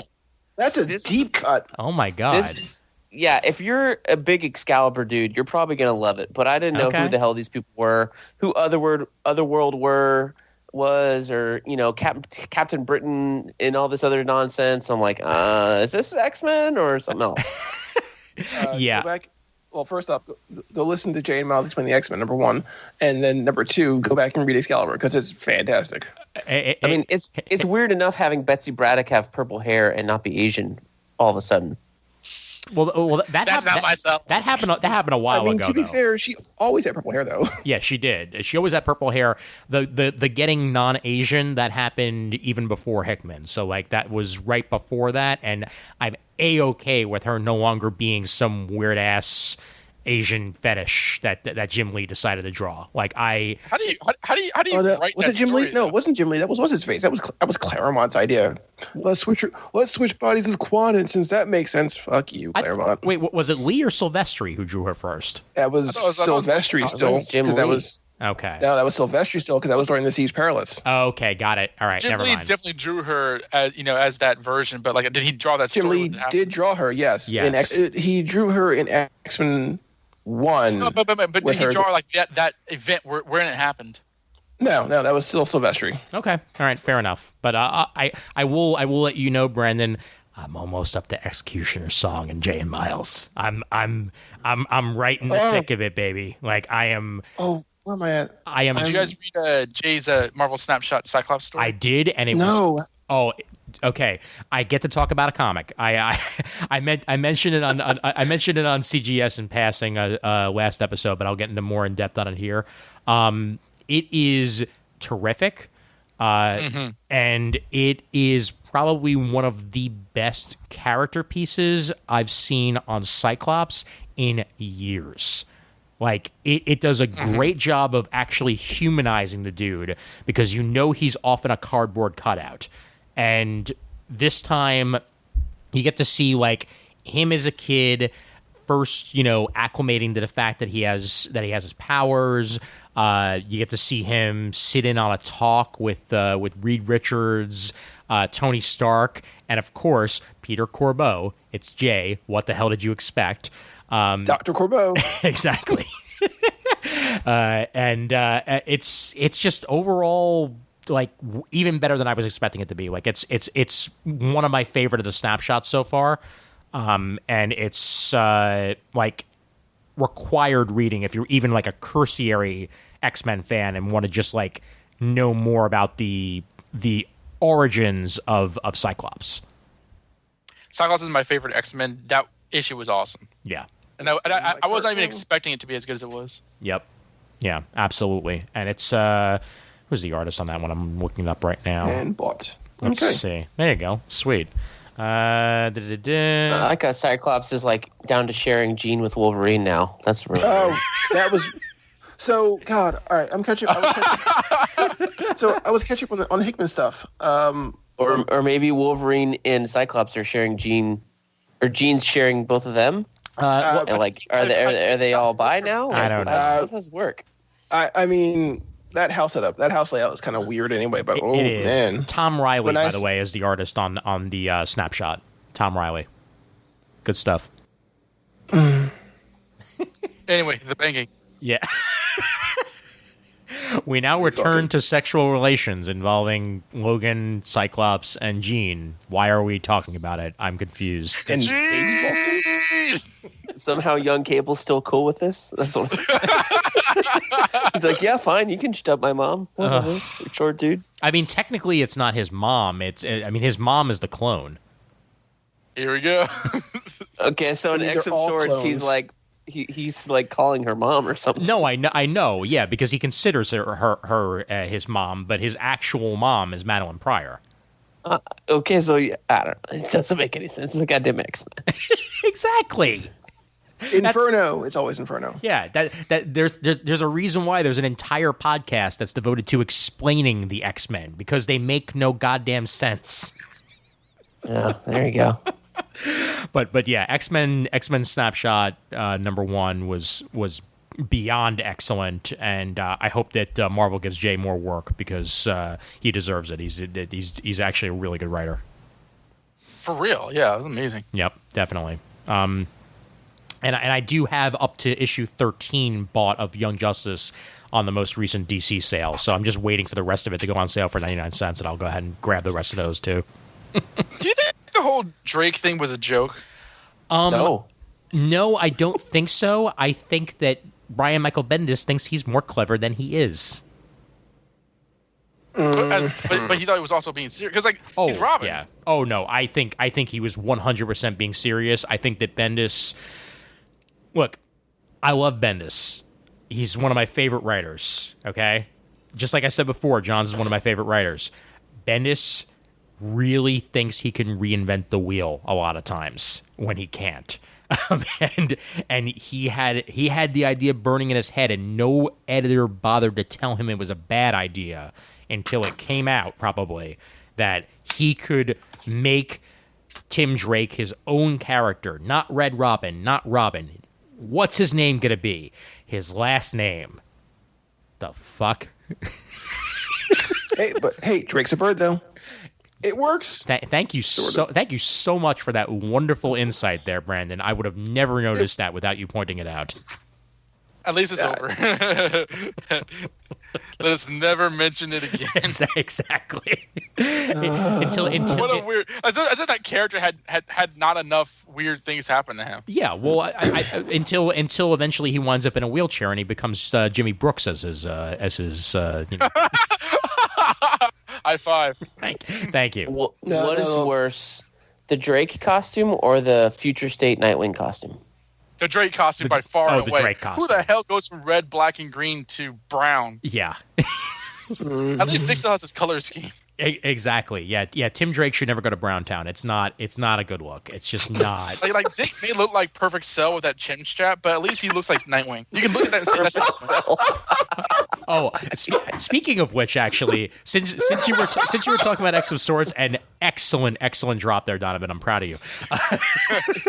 But bringing it back to X of Swords for a minute, the way you were describing it, Brent, reminded me of a cross between Dragon Ball Z and a role-playing game that makes you recruit an entire party, and then you can't use any of them in the final boss.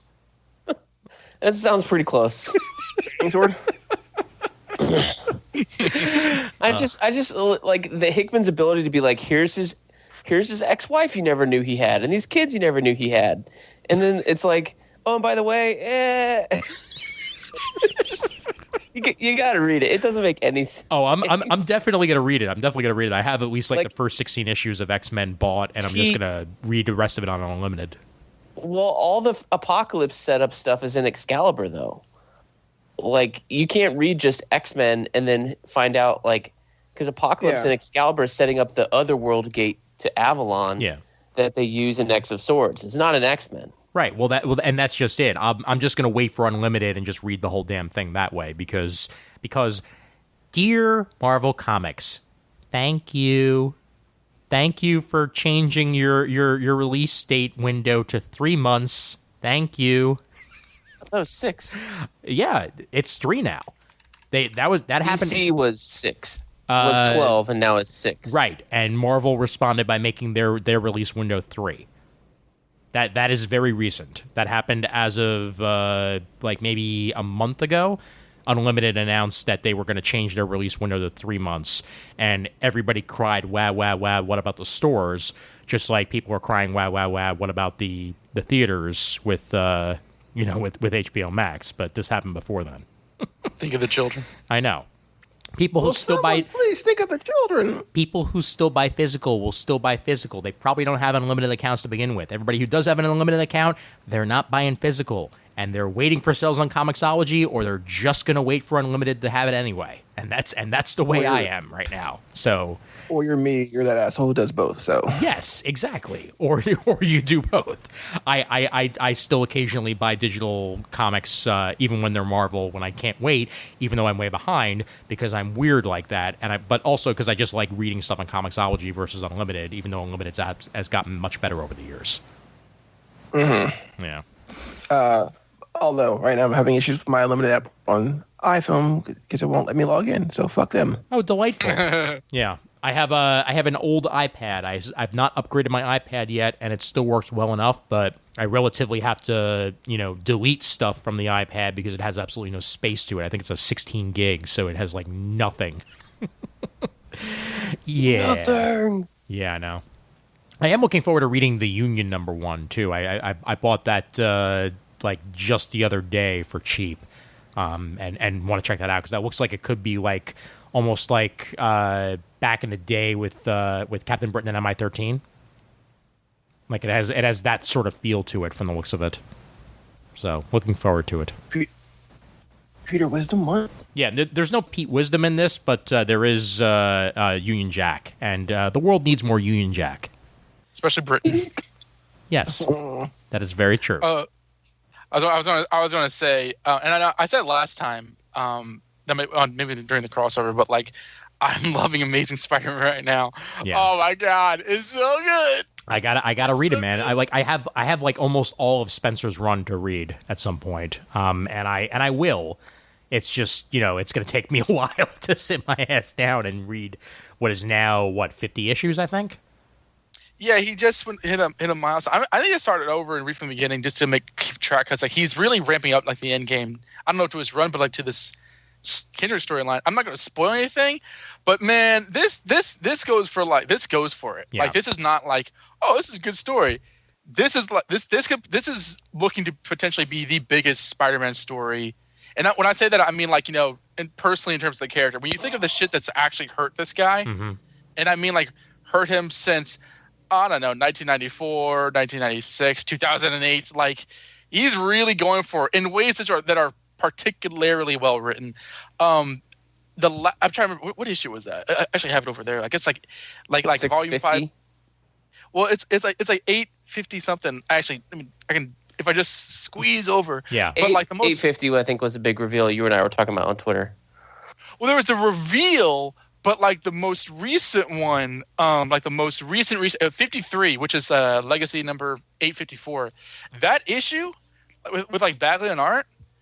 Oh man, it was like the fucking Twilight Zone, and okay. And like you're reading that issue and you're like, this seems weirdly familiar, and I'm going back and I'm like, oh shit. So like, I can't wait to see where this goes. It's awesome. I've had Kindred spoiled for me, and I still need to figure out how the hell this happened and how we got there because I'm not spoiling who it was for you guys, but. This character's been a lot of things over the years, and it hasn't been explained yet. Okay, all right, good. But this draws on the best version of that character. Good. Like not just it's him. It's like when was the last time this character really meant something? It's like and like if like the most recent issue explicitly calls upon that version, and you're just like Peter Parker's in real trouble. Oh boy! All right, that's all I gotta say. Yeah, no, I'll definitely give it a go. I haven't been reading Spider-Man. Then I started picking it up with Straczynski. So I've had Straczynski, Brand New Day, Dan Slott, and I enjoyed a lot of that stuff. But I haven't read a whole bunch of old stuff. I've watched the cartoons about as much as I got. So for you guys that have read a lot of older Spider-Man, you're like loving this, and I haven't really enjoyed Spencer's run until now with this storyline.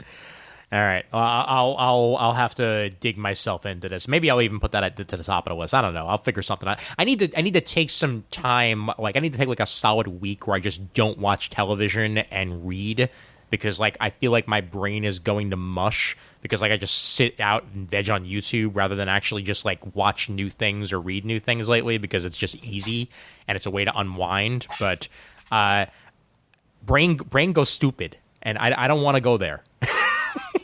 Man, I feel you because I have like at least 4 books that I genuinely want to start reading. I'm really invested, but like because of this year and this month, and like I can't tear myself away from computer screens. Yeah, well, it's terrible. I'm gonna be staying up late tonight to edit a podcast, and then I'm probably gonna stay up even later to watch Discovery because clearly I don't care about my body. Live your life. Yeah, I just killed all of Watchmen this week. Nice. Finally. I know it was a slow build for you, but did you dig it by the time it was all over? Well, here's the thing. Like, overall, I enjoyed it. Mm-hmm. I think in all the like permutations of this like Watchmen franchise between like the movie and Doomsday Clock and before Watchmen, all kind of stuff, I think this achieves the truest. This achieves getting closest to the truest spirit of Watchmen. Like the way that like there's like scene transitions that kind of mirror Alan Moore's like script direction, and like kind of the attention to like historical detail. Mm-hmm. It was very, very impressive.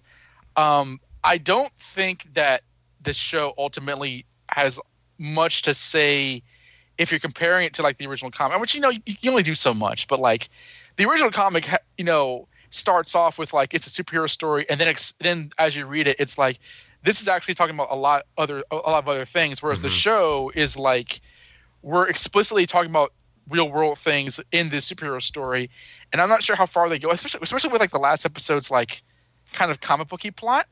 Like it's not even that it bothered me. I just don't think that it comes across as introspective as the original work does. But I did enjoy it, and like the flashback episode. I mean, everybody's seen it, right? Mm-hmm. Yeah. The black and white flashback episode is, I think, one of the shrewdest, most clever pieces of fiction I've seen in a very long time. That was amazing. It's fantastic. It's absolutely fantastic. Yeah. Yeah. No, I love the series. It's easily in like my top 10 series of all time at this point. But then again, I also just love Lindelof, and I also put The Leftovers in my top 10. So there's that.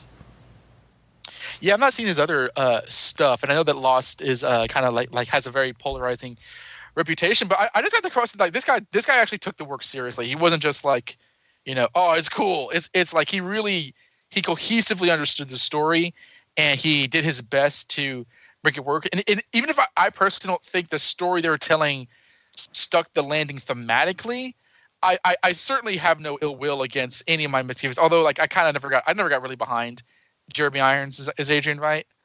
I like his performance. I like him as an actor, but like that one, I feel that like is the one thing I would probably go back in a time machine and do again. Personally speaking. Fair enough. I mean, I thought it was wacky, but in a good way. Like I felt like it's still like added to the plot, but I know it's not going to be for everybody.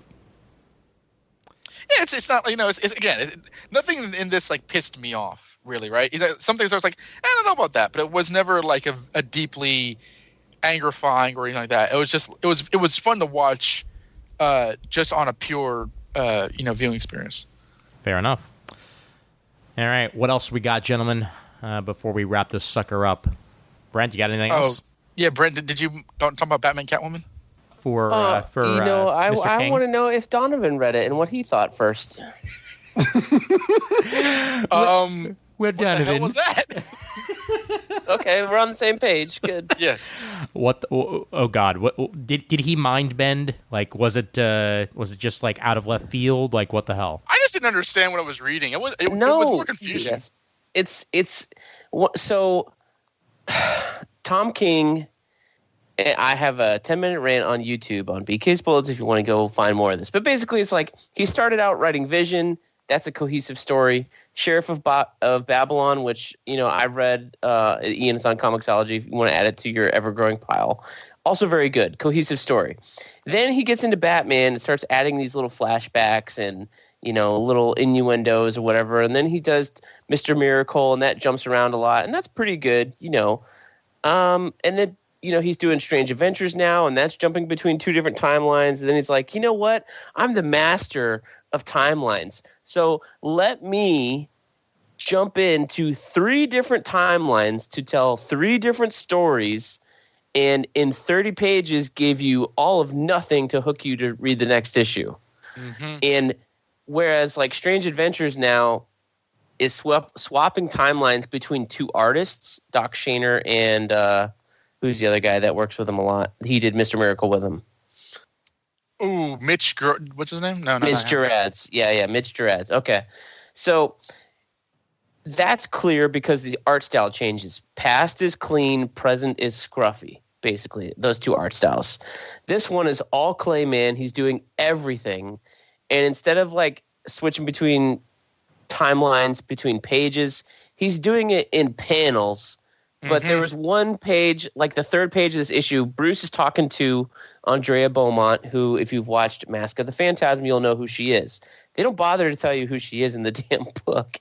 They just assume you've read Mask of the Phantasm, and they don't do anything to make you, like, you know, hook onto her or anything. But she goes, says something about Alfred, and Batman goes, Alfred passed. The next panel after Batman says Alfred passed is Alfred holding a tray with a dinner bell on top, like a tray cover, and going, "Hello, Master Bruce. I assumed you." And then page turn, and it's Bruce having sex with a woman. And I don't know whether it was Catwoman or if it was Andrea Beaumont. It was really Selena, unclear. But he came in the exact same panel. It's like, Alfred has passed away. Then Alfred walks in the exact same panel. Oh, Master Bruce. It's like, what the fuck? Oh, can I ask a question here? So Alfred got better? No. That was the past. Oh, that was the There's past. Okay. That was the past. Okay. There was just no dialogue option for you to figure that out. Okay. You're just left to kind of like fend for yourself. So I don't know if he's trying to do something where you feel lost and he's not going to tell you what the thing is and you're supposed to figure it all out for yourself. But it makes for a very unenjoyable and jarring reading experience, which I don't think is worth paying 12 issues for so far. Okay. Oh, hey, look, I have an image. It's so stupid. Oh, God. Wait, I'm gonna... he was never emotional. That's... It's so confusing. What? Andrea, I'm sorry to tell you, Alfred has passed, and there he is. That is some confusing ass art. What the? Yep. And Brent's also right that obviously if you're a Batman fan, of course you've seen the best Batman movie, Masked Phantasm, but they really do not set up precisely how that plays into the comic book continuity, because you can't just fit another Bruce fiance in a long list of fiancés. Oh, he already sure has, Selena Kyle and Julie Madison. Sure you can. He's look, listen, Bruce Wayne is simultaneously 35 and 85, okay? He has had so many girlfriends and so many fiancés. Just go ahead and pick and choose whichever ones you want. Like take some others out of continuity, put some others in. It's fine. No one's going to notice. So does Masked Phantasm take place during Batman Year One? I don't know. And they're just like, we think she died in the fire with the Joker. Well, obviously the Joker survived. It's like, who died in what fire? Yeah. At the World's Fair thing is like, I guess if I look on YouTube and remind myself, it's like, come on. I mean, again, obviously you would probably have seen that movie, but you have to distinguish the continuities. So you're telling me you don't have the Mask of Phantasm graphic novel from the movie just memorizing your brain like I do? I mean, come on, guys. No. I have an important question for you. Which Joker was in that fire? Huh? You never know. You never know. I think this is just a case of, I don't know what it is, but he's writing more and more disparagingly, and it just makes me think like he thinks he's the next Grant Morrison, and his head's getting bigger. Yeah. And because his head's getting bigger, he's no longer like writing in a cohesive way. Now, let's not just lay blame on Tom King. Let's also lay blame on his editor, who's not reining this in. Yep. And just I don't know whatever they're doing with him, but worshiping him, whatever. But they're letting him get away with it, Brent. And it's terrible. No. I hear you on that. However, I will go back to internal politics that we're all aware of, which is we don't know how much time his editor even had on this book. We don't even know whether his editor even still with the company. I don't know. Everybody was getting fired at the time when this was written. Well, there was also that thing where I think he was congratulating his first editor on Batman about something or about leaving, and then Bleeding Cool called him out and said, "Didn't you get this guy fired off your book?" He gave some interview that said something had to give on the book to get what I wanted, so the editor went instead of me leaving, and he got a new editor. Oh God! And Bleeding Cool called him on it, and I was like, Jesus. Or somebody Brevoort called him on it on Facebook or something like that. I don't know. But I definitely feel like Cool. Editors are definitely overtaxed right now at DC because they reduced their staff significantly, and that could potentially explain why things are not quite as cohesive as they should be on this issue. I'm not saying that it's, that it explains any of this away, because that shit's weird and it needed to be explained better. That's it. And also, never be afraid of making your comments on a creator known on the show, because criticism is criticism. Like, doesn't matter whether or not they're. Oh no, I've said I'm just making a dig. I'm just no. I've said he's crap on Comic Timing before, yeah, and I'll say he can be crap, even though I have, like I said, I loved Vision. I loved Sheriff of Babylon. Yeah, I thought Mr. Miracle was okay. I don't know what happened. I didn't enjoy most of his Batman run. I think he's a little too pretentious for his britches right now. Here's a question: his writing. Have you read? I think Tom King's like a cool guy. I've liked his style of writing, but his ambitious storytelling can get really annoying because it doesn't read like a natural reading experience. It's not like, all right, reading the latest issue of Batman. I have to sit down and focus on where he's directing my attention span, and it's a Batman comic. Batman comic books aren't supposed to be like Riddler riddles. I mean, come on. Have either of you read Rorschach? I read the first issue. Okay. How did I even feel about that story? That's not a good sign. Well, I thought it was particularly. It was well written in terms of the script and stuff. Mm-hmm. I read a review later on in terms of what the theming's going for. Yeah. In terms it's kind of like taking a dig at Steve Ditko, or at least not a dig, sort of like a reverse reference. And I was, this isn't important to me, so I kind of just pieced out. All right, fair enough. I mean, I can't even tell you how far behind I am even as well on his Batman. I think I'm pre-button, so you're still in the good part. Yeah, stop there. I think Tynion's Batman run is actually pretty decent. Yeah, what you should do is log into my Comixology account and just start from Tynion's run, because Joker War was really good. Okay. I liked it a lot. Oh yeah, well, solid. I like James Tynion a lot, and I think he worked on Detective, right? Yes, he was the guy that brought Tim Drake back. That's to life. That's what I thought. Yeah, okay, and I like that stuff a lot. He's a '90s kid. He likes Tim Drake. He likes Asbats. He likes Azrael. And he's down with the new toys as well. And he did a good job with Clayface. And he doesn't write Bruce as an asshole. He involves the Bat family when when it makes sense to do so.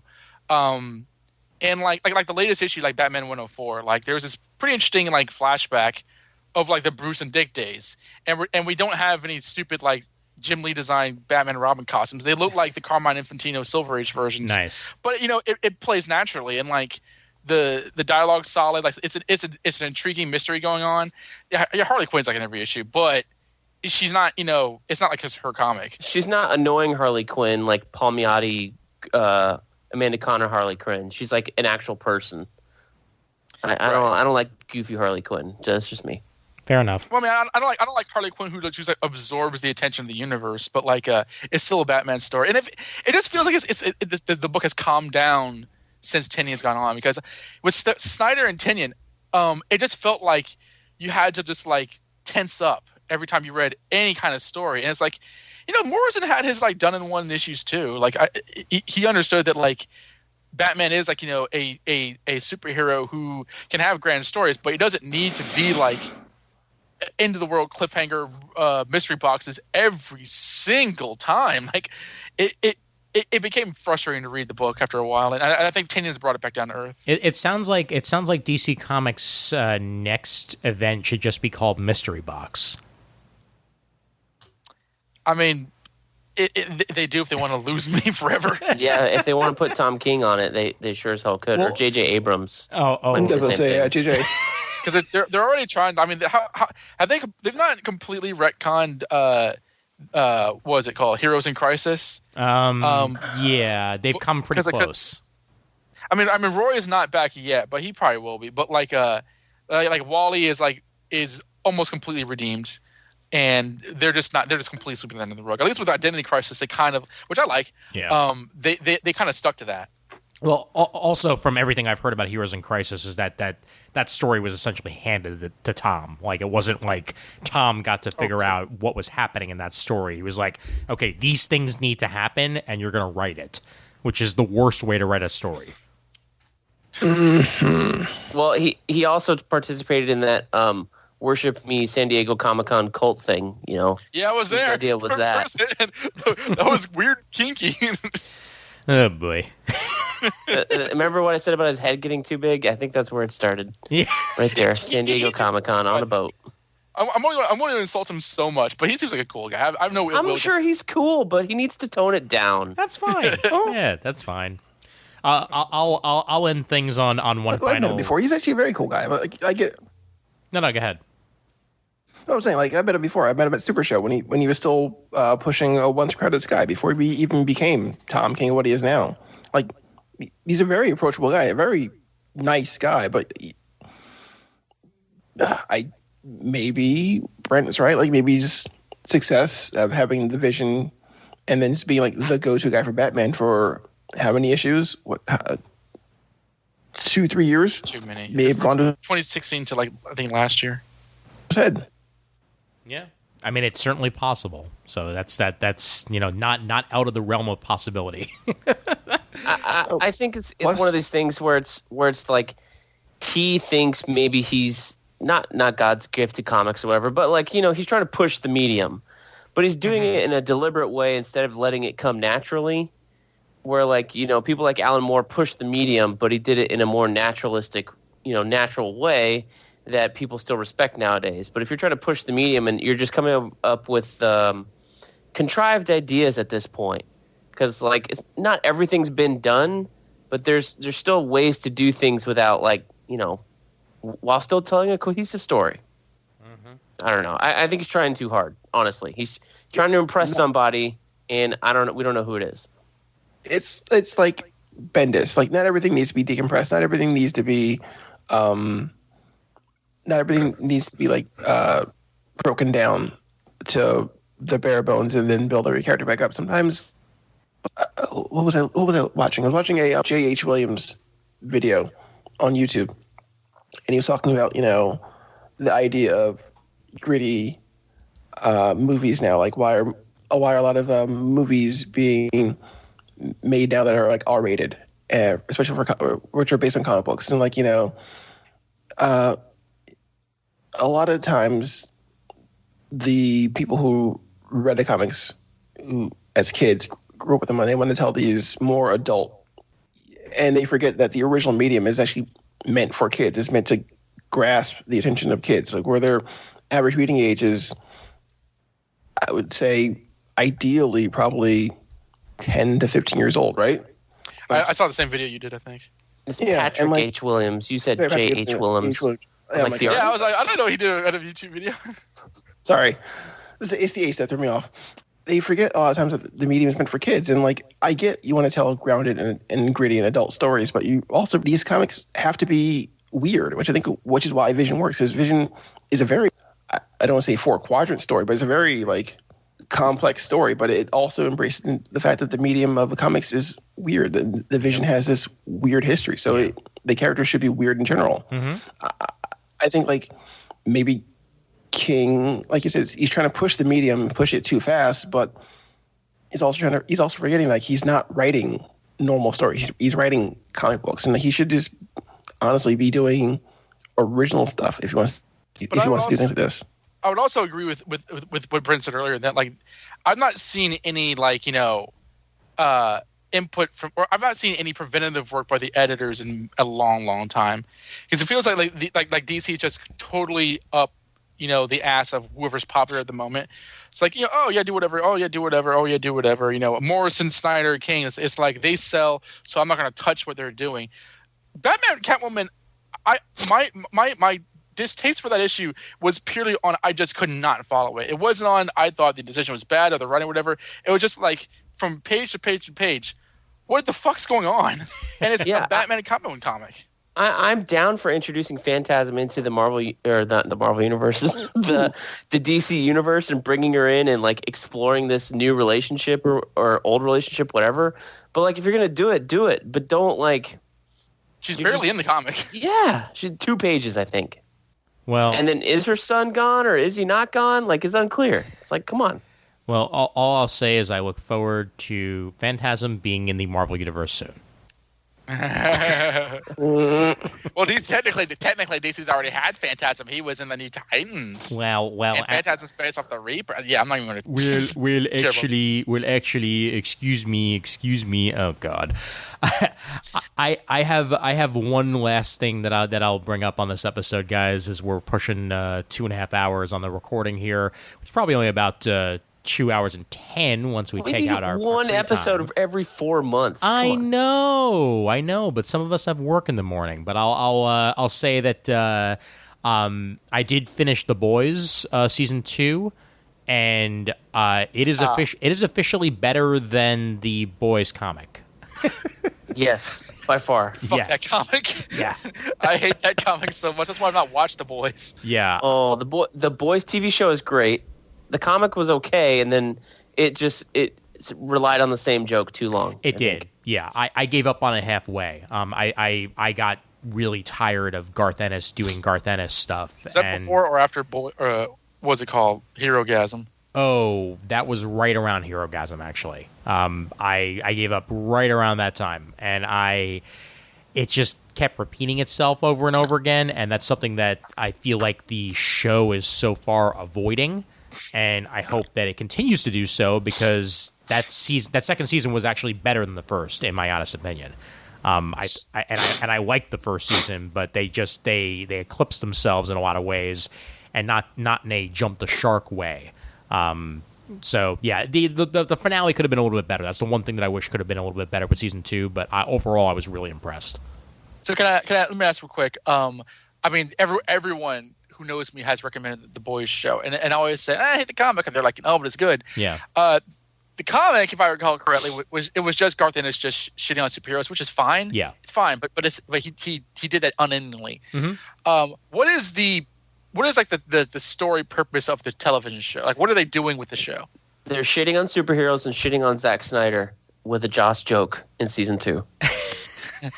Sold. You have me. Yeah, and also Homelander. He's more terrifying. He's terrifying. He's also not even just terrifying. I'd say he's more refined in the series than he is in the comic. He's a real character. Yes, he is. I mean, the way the advertising goes, you would have thought it was like Homelander of the show. And in a lot of ways it is. However, they also managed to do a very good job of building the side characters. The other members of the Seven actually get a decent amount of time. And even some other characters that you wouldn't have expected. I'm really looking forward to they're bringing on not Padalecki, the other one from Supernatural. Jensen Ackles. Oh, yeah. Thank you. Jensen Ackles is coming on as Soldier Boy in season 3. Soldier Boy being the Captain America analog. Soldier Boy, watch me creep. Yes, exactly, that one. If Billy Joel exists in that universe, so does Soldier Boy, and they can make a reference. Absolutely. Yes, they can. And I the Soldier Boy outfit that they designed, which you see like a sneak preview of in statue form in season 2, it's kind of like Ultimate Captain America, only like even more real looking. And I cannot wait to see what Jensen brings to the table for Soldier Boy. It's bound to be good. Seriously, Donovan, I know your tastes. Give the first season a shot, and let me know what you think after that. It's reminiscent to the comic, but it's just way more refined. Right. It's way more well written. Like Billy Butcher, Carl Urban's giving like the performance of his career. Starlight is a real character. You know, everybody's a real character instead of a caricature, which is what they were in the comics. Absolutely, especially Homelander. Okay, because I'm certainly not averse to like superhero suck jokes, because I love the Venture Brothers, but like with the comic it was like grotesque and obnoxious. Yeah. But like with the show, like from what I understand, there's a lot more of like, because of like the times we're in, there's a lot more of direct commentary on like fascism. Mm-hmm. Is that? Would you say that's accurate? Yeah, to a point. I'd also say that there's a lot more corporate intrigue in the show than there is in the comic. Like you get some Vought stuff in the comic, but it's mainly about the superheroes and the Seven and what Vought has brought. I'm very proud of myself for that one. But I'd say the show does a lot more of like the mystery behind how the hell are there even superheroes in this universe, and delves in ways that I don't think the comic ever really pulled off. I would say that like since Watchmen, Boys is the most consistently publicly well reviewed show. Mm-hmm. Like, do you think it's like the best comic book based show like in many years, or at least in a long while? Like, how does it compare to like the best of Arrow or the best of the Netflix shows or whatever? I would put Umbrella Academy up there as well, personally. I think Umbrella Academy does a really good job of being like taking the spirit of the comic, but also going in its own direction. But also like the archetypes of the characters are still there, and it works really well. So I'd say The Boys does a very good job of being a TV series that is based on a comic book and doing its own thing, and that's what you have to do in a situation like that. And frankly, we saw that with the Netflix stuff too. Like, Netflix. Daredevil wasn't like verbatim from the comics, and neither was Luke Cage, and Iron Fist was Iron Fist, and Jessica Jones. Iron Fist season 2 was actually pretty good. It was that, I'll give you that. It was a good redirect, and they their course correction worked really well for them. It just, they'll never get season 3. The Boys is better than the Netflix stuff at Marvel, for the most part. I'd say that. Other than Daredevil, which might be slightly better than it. Yeah, I really like Daredevil. yeah, Daredevil's better than it, but I'd say that's just about it. Everything else was good. The Boys is better than it. It's way more fun to watch than half that stuff, too. Yes. Like, just the tone is way more fun, and because they're taking the piss out of everything half the time, but also in a way, in the best way, the way the Marvels do it in terms of the Marvel movies. Like, they make it fun to watch their movies. The Boys makes it fun to take the piss out of the superheroes while still having stakes, and you're still worried about the characters. And I would say that like every character in The Boys is sympathetic. A-Train is sympathetic. Mm-hmm. Not the Deep is sympathetic. Black Noir, had some great moments. He's not sympathetic yet, but he might get there. So they just really took their time, and they're making every character a real character, which, the comic didn't bother to do that. Definitely, yeah. And I'll say, very inspired casting that Huey's father is played by Simon Pegg. Since, the original inspiration for Huey in the comic was Simon Pegg, but, obviously Simon Pegg was too old to play him this time around, so they just went ahead and cast his father as him. So there we go. Yeah, that's cool. Oh, even because I as much as I didn't like the comic, I did read a lot of it. The casting, Karl Urban is like our geek generation is just like God. He is up there. He does no wrong. Yeah. He's in awesome movies. Yep. He's awesome every single time, and he's always like eclectic. Oh yeah. Yep. Like God bless it, live forever, Karl Urban, please. Yeah. No, he just gets better and better with age, honestly, and I really hope at some point he does more Dredd stuff, because that movie's become, like, I wouldn't even say a cult classic. I feel like more people have just seen it since when it came out, since streaming has helped that, and they talked about maybe someday doing something else with the series. He was a damn good Dredd. Yeah, I rewatched that a couple months back, and I was like, this is so not fair. This movie is so cool. I know. Like, why wasn't there more? They were talking about doing a Netflix series at one point of there's supposed to be like a Mega City 1 series, right? Yeah, I was going to say, it's either called Mega City 1 or The Judges. But either way, it was in the pipeline at one point. I just don't know if it ever got picked up. And we don't know whether he'll show up again as Dredd in it. But either way, Karl Urban's awesome. Keep the mask on. Yep. Oh, and of course, it's not a spoiler to say this. You put Giancarlo Esposito in anything, and it immediately makes the show better. And that guy's been around, like, because he's in a bunch of Spike Lee movies and stuff. Oh yeah. Like, I understand he's had a second renaissance of like recognition since the Breaking Bad universe stuff. Yeah. But that man's been putting in work as long as I've been alive. Oh, so. absolutely. Yeah, but just in general, like every single thing that he is in, it makes the show better.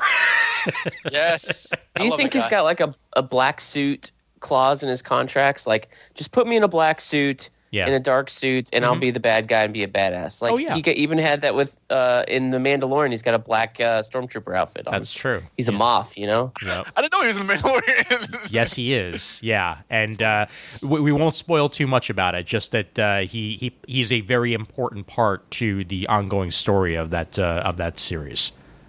The Mandalorian's gotten way better in season 2 than season 1. I thought season 1 was like the first two or three episodes were really good, and the last 3 really good. Everything in between was a meh.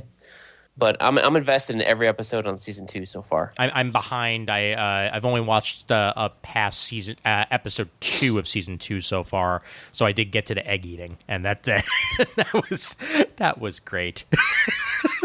I had a customer at work just come up to me and was like, "Yo, man, you see the latest episode of The Mandalorian?" And like, because I work at Barnes & Noble, I have a lanyard that has like comic book pens and stuff, but nothing with Star Wars. I was like, I don't watch it. So it's like, it must be. I think it was the one with like Rosario Dawson. Oh, okay. Yes, and we'll leave it at that for anybody who hasn't seen it. Have you watched any of season 2 of Mandalorian, Brandon? I watched the last episode with in it, and I was pleasantly surprised, and I love it because I love Princess Leia. Yeah, exactly. I love certain Star Wars shows that character was in. Yes. And God, just give Dave Filoni a Star Wars movie. Just give him the universe, please. I know. I agree with that, and you're not the only person to say that. It may still very well happen at some point. I rewatched Rise of Skywalker last week with my co-host Harry, who had not seen it yet. Why? And like, because I thought it would be funny, it was a lot worse than I remembered. I haven't rewatched it yet, and I want to point out that I saw episode 7, I think 7 times. And why? Because I really was happy to have Star Wars back, and it just, I don't know, it resonated with me in a lot of ways. Then I went. Yeah, I like Force Awakens. Yeah, no, Force Awakens does a decent job of bringing stuff back, and then episode 8, I love. I'm sorry, it's my favorite of the bunch. Same here. And then we got Rise of Skywalker, and it was like, fuck you. The last was it The Last Jedi? That was like BVS, and that it's so polarizing. Only this one that's good. Yeah, actually, I know. I'm just glad we all committed to do a weekly episode when Justice League Zack Snyder's reboot drops. Oh, it's okay. So first off, I stand against, and yet I will have to watch it just so I can be in the conversation, so I can continue to stand against it. We did a very good job of not mentioning the Steppenwolf redesign on the show. We're gonna stick with that. We're gonna keep that in the coffer. It's not a redesign. It was in the Batman v Superman. It's not a redesign. The redesign is the one that got a Funko Pop made of it. Spiky ass motherfucker. I am going to do my damnedest to get Jamal to come on that episode because please do. I will make that motherfucker watch the goddamn movie. Okay, like we need that rage. We need it because I cannot fucking wait. They haven't given a concrete date yet, right? No, just 2021. Okay. All right. Yeah, because at first I thought it was January 2021. That's why I was like, oh wow, we're only 2 months away. But then I realized, okay, no, that was just like a pipe dream. So they haven't even set when the hell that's going to happen yet. So, all right. That last quote-unquote trailer that was black and white, that was exactly the same, with the exact same masturbatory use of that song, was the most pretentious bullshit I have seen since the first trailer he did. That piece of shit already ruined that song for me with that sex scene in Watchmen. Well, that's the thing. It was like, you're really playing the song that you had a sex scene to for your, like, this is my version of this movie that I said should be in 6 parts, black and white, and not for children. The Justice League of America film. It's just like... God. I'm not trying to be angry, but fuck me. Like, what is it with this guy? You don't like Malin Ackerman's tits? You don't like it? You don't like it, the boobies? You don't like it, the boobies? So much rage right now. Thank you, Brent. Oh my god! Because this is all. Patrick Wilson.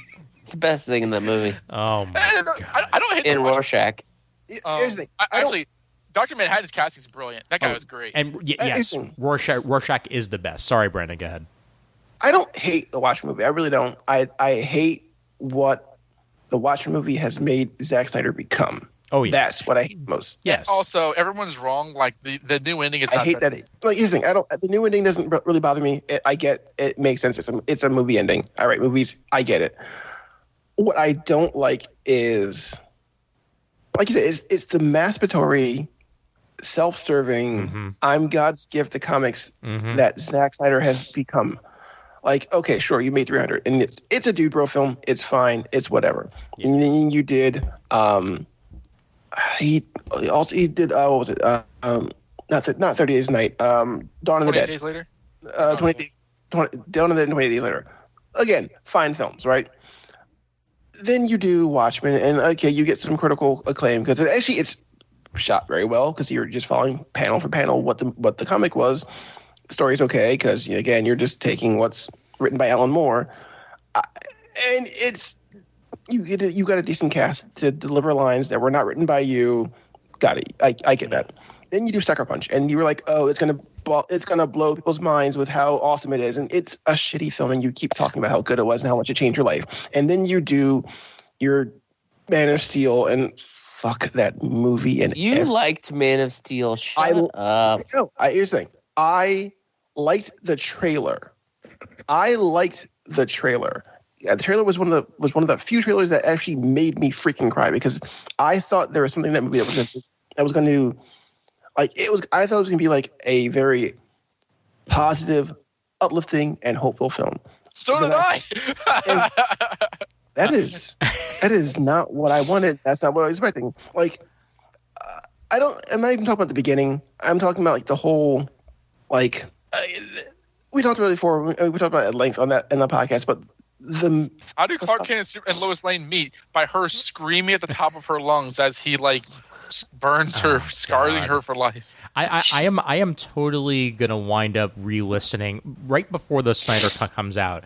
I'm going to re-listen to our episodes on Man of Steel, BVS, and Justice League just to prep myself. Because well, at least you can listen to Brandon say he liked Man of Steel on the Man of Steel episode, even after he teabagged it the entire time. With the three of y'all. Oh yeah. No. I'm looking forward to that because his balls are everywhere. I can take or leave Man of Steel. There are things about Man of Steel I absolutely do like. BVS can lick my taint. Oh my I hate that fucking movie. God. That's the worst movie I've ever seen in my life. Why was it made? No, Donovan.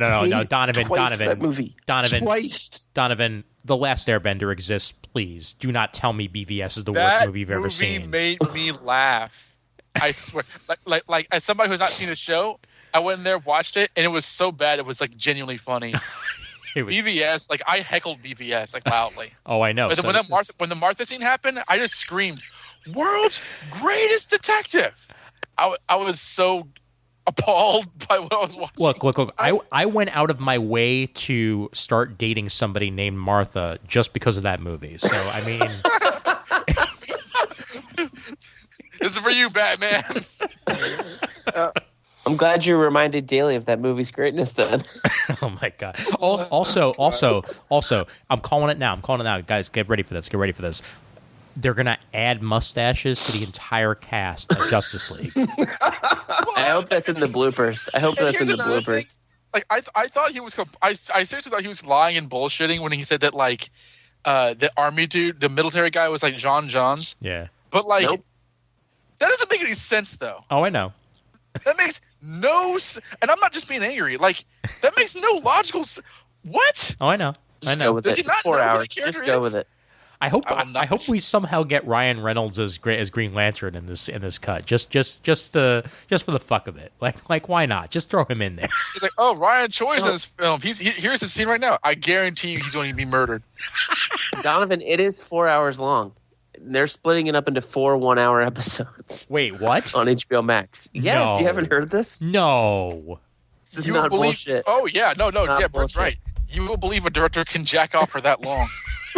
God, it's like fucking 4 hours long.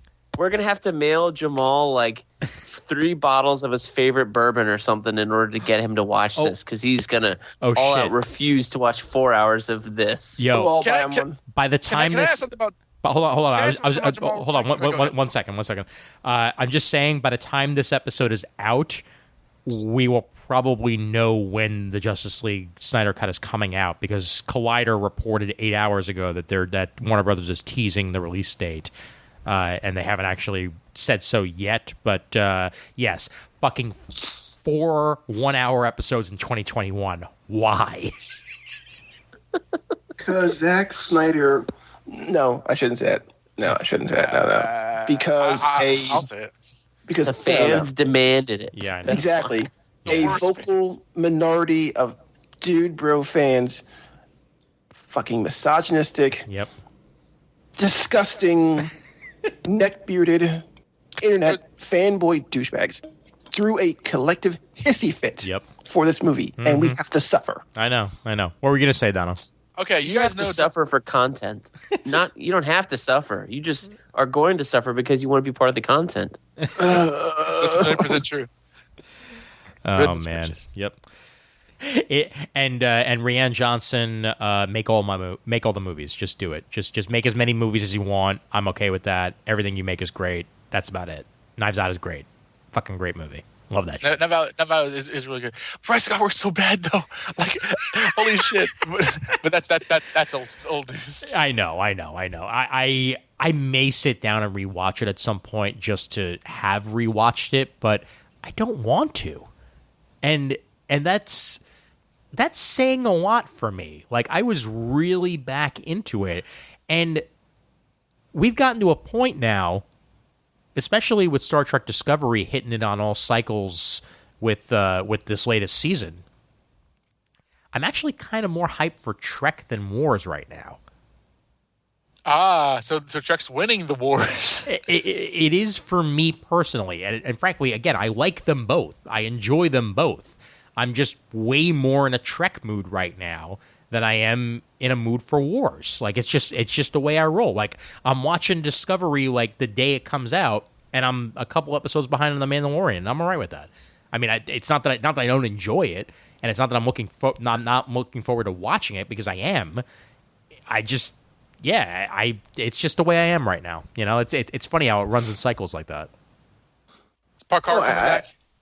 No, I was going to say, like, I think I know why. Because if you look at, like, Star Trek has not changed their blocking, their shots, their storytelling. It's all the same, and it hasn't really changed. There's still that same consistency to it. Yeah, the J.J. Abrams stuff and the Simon Pegg stuff is a little bit different, but it still has like that homage to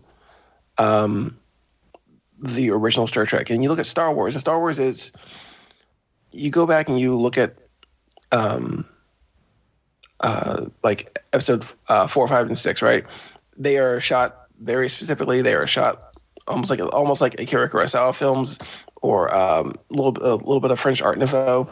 They're shot very specifically. And then you get the prequels and it forgets all about it, and then you get the new stuff and it forgets all about it, and then the Mandalorian just goes back to the old Star Wars. And I think that's why, like, Star Trek still has that. Mm-hmm. It has that consistency to it, and it doesn't deviate its style. And you look at Rise of Skywalker, it's completely different than any other Star Wars film. It doesn't even look like Episode 7 at all. Well, Discovery comes the closest to deviating from what you said, though. Like, it does actually experiment a little bit on style, but at its core, it's still Star Trek. And it still looks like it. It still feels like it. You know, it's just times change and everything needs to be Battlestar Galactica in the way that it's shot and made, because that revolutionized the sci-fi genre as it was, and everybody needed to change the way they roll after that. Definitely this particular season of Discovery, I'm watching it, I'm enjoying it. However, only the slightest bit of a spoiler. I'm not even going to say where they are because that's the spoiler. But something big happened in the Star Trek universe known as the Burn.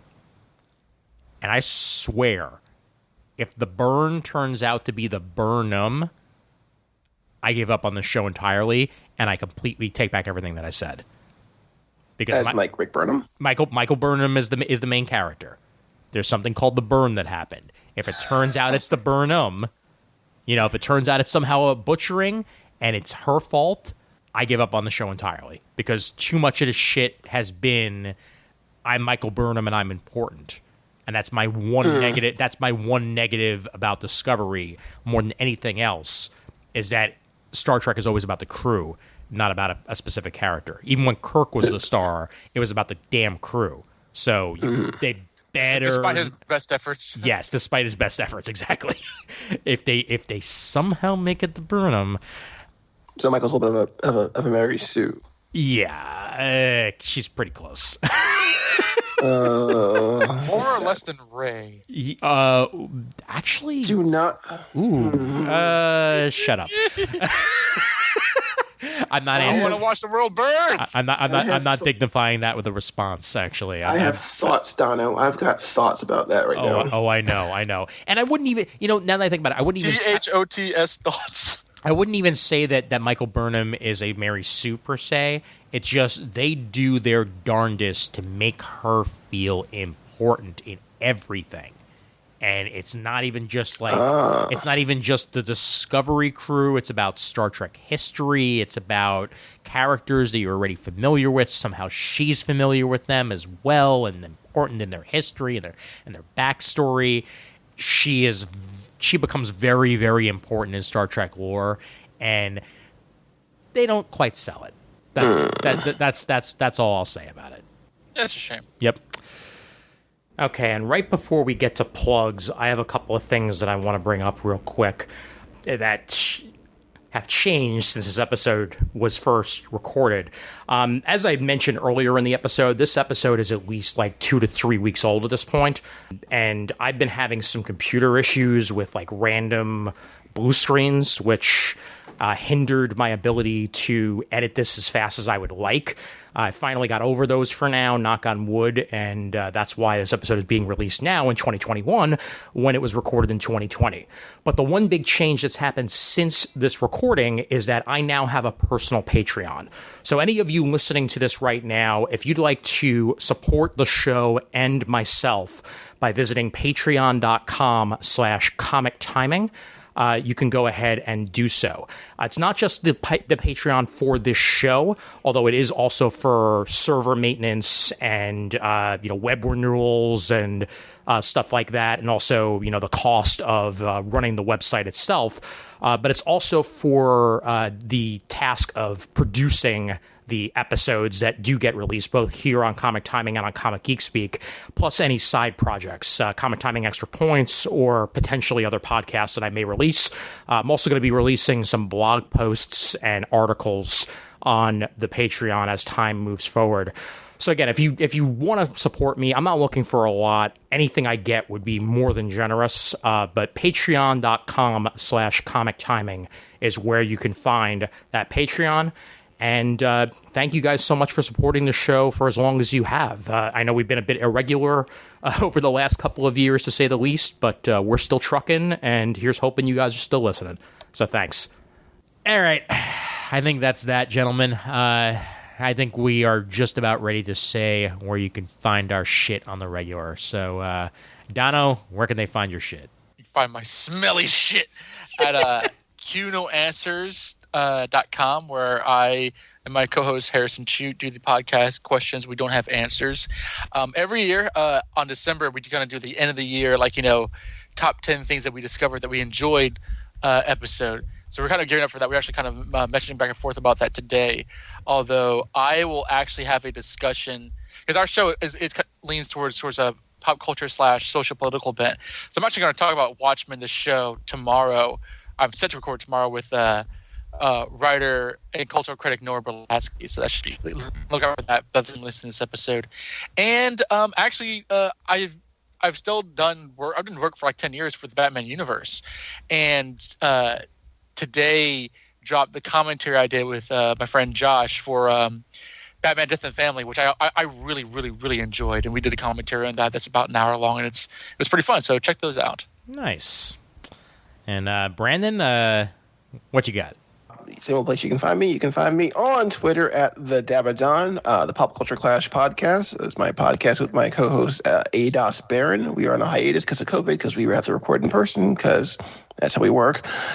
But find me on all social medias at the Dabadon. Instagram, doing something a little bit different now. I play a lot of D&D, so right now I'm going to take the month to do like a lot of different character builds, like pop culture things like that, like how to play like Daredevil or Bullseye or whoever.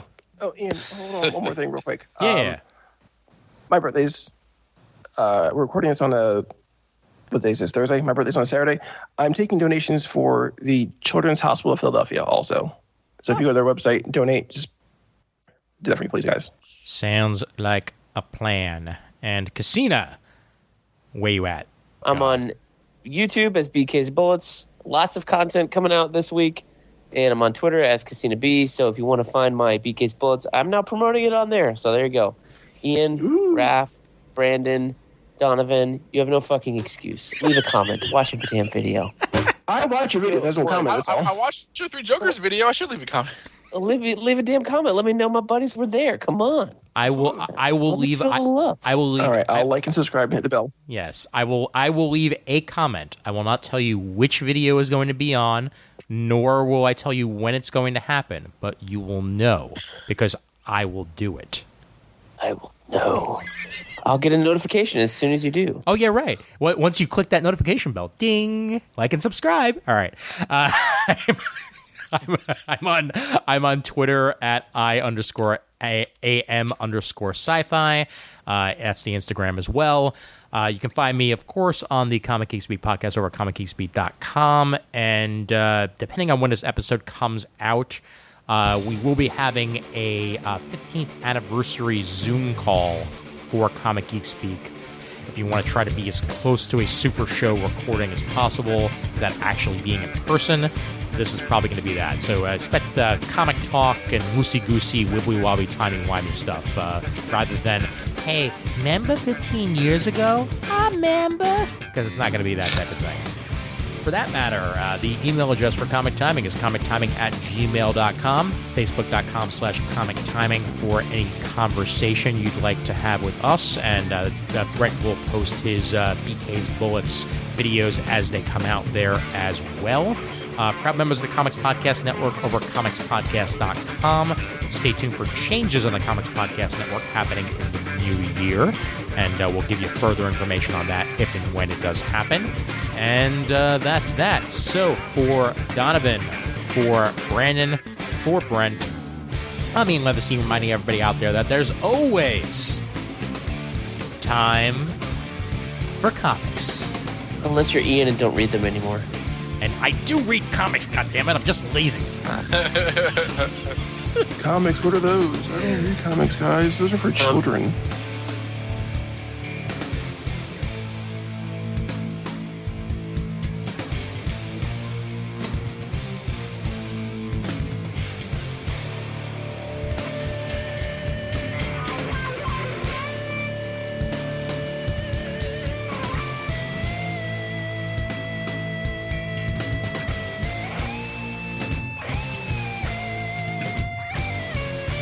All right, gents.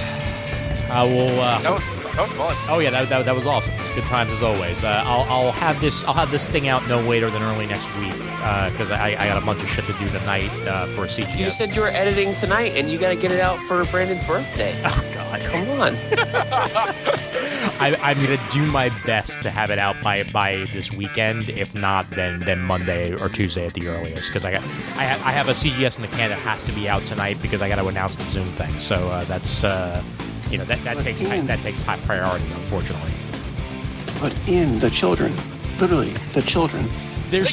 We're still gonna get donations going your way, man. It's still gonna fucking happen.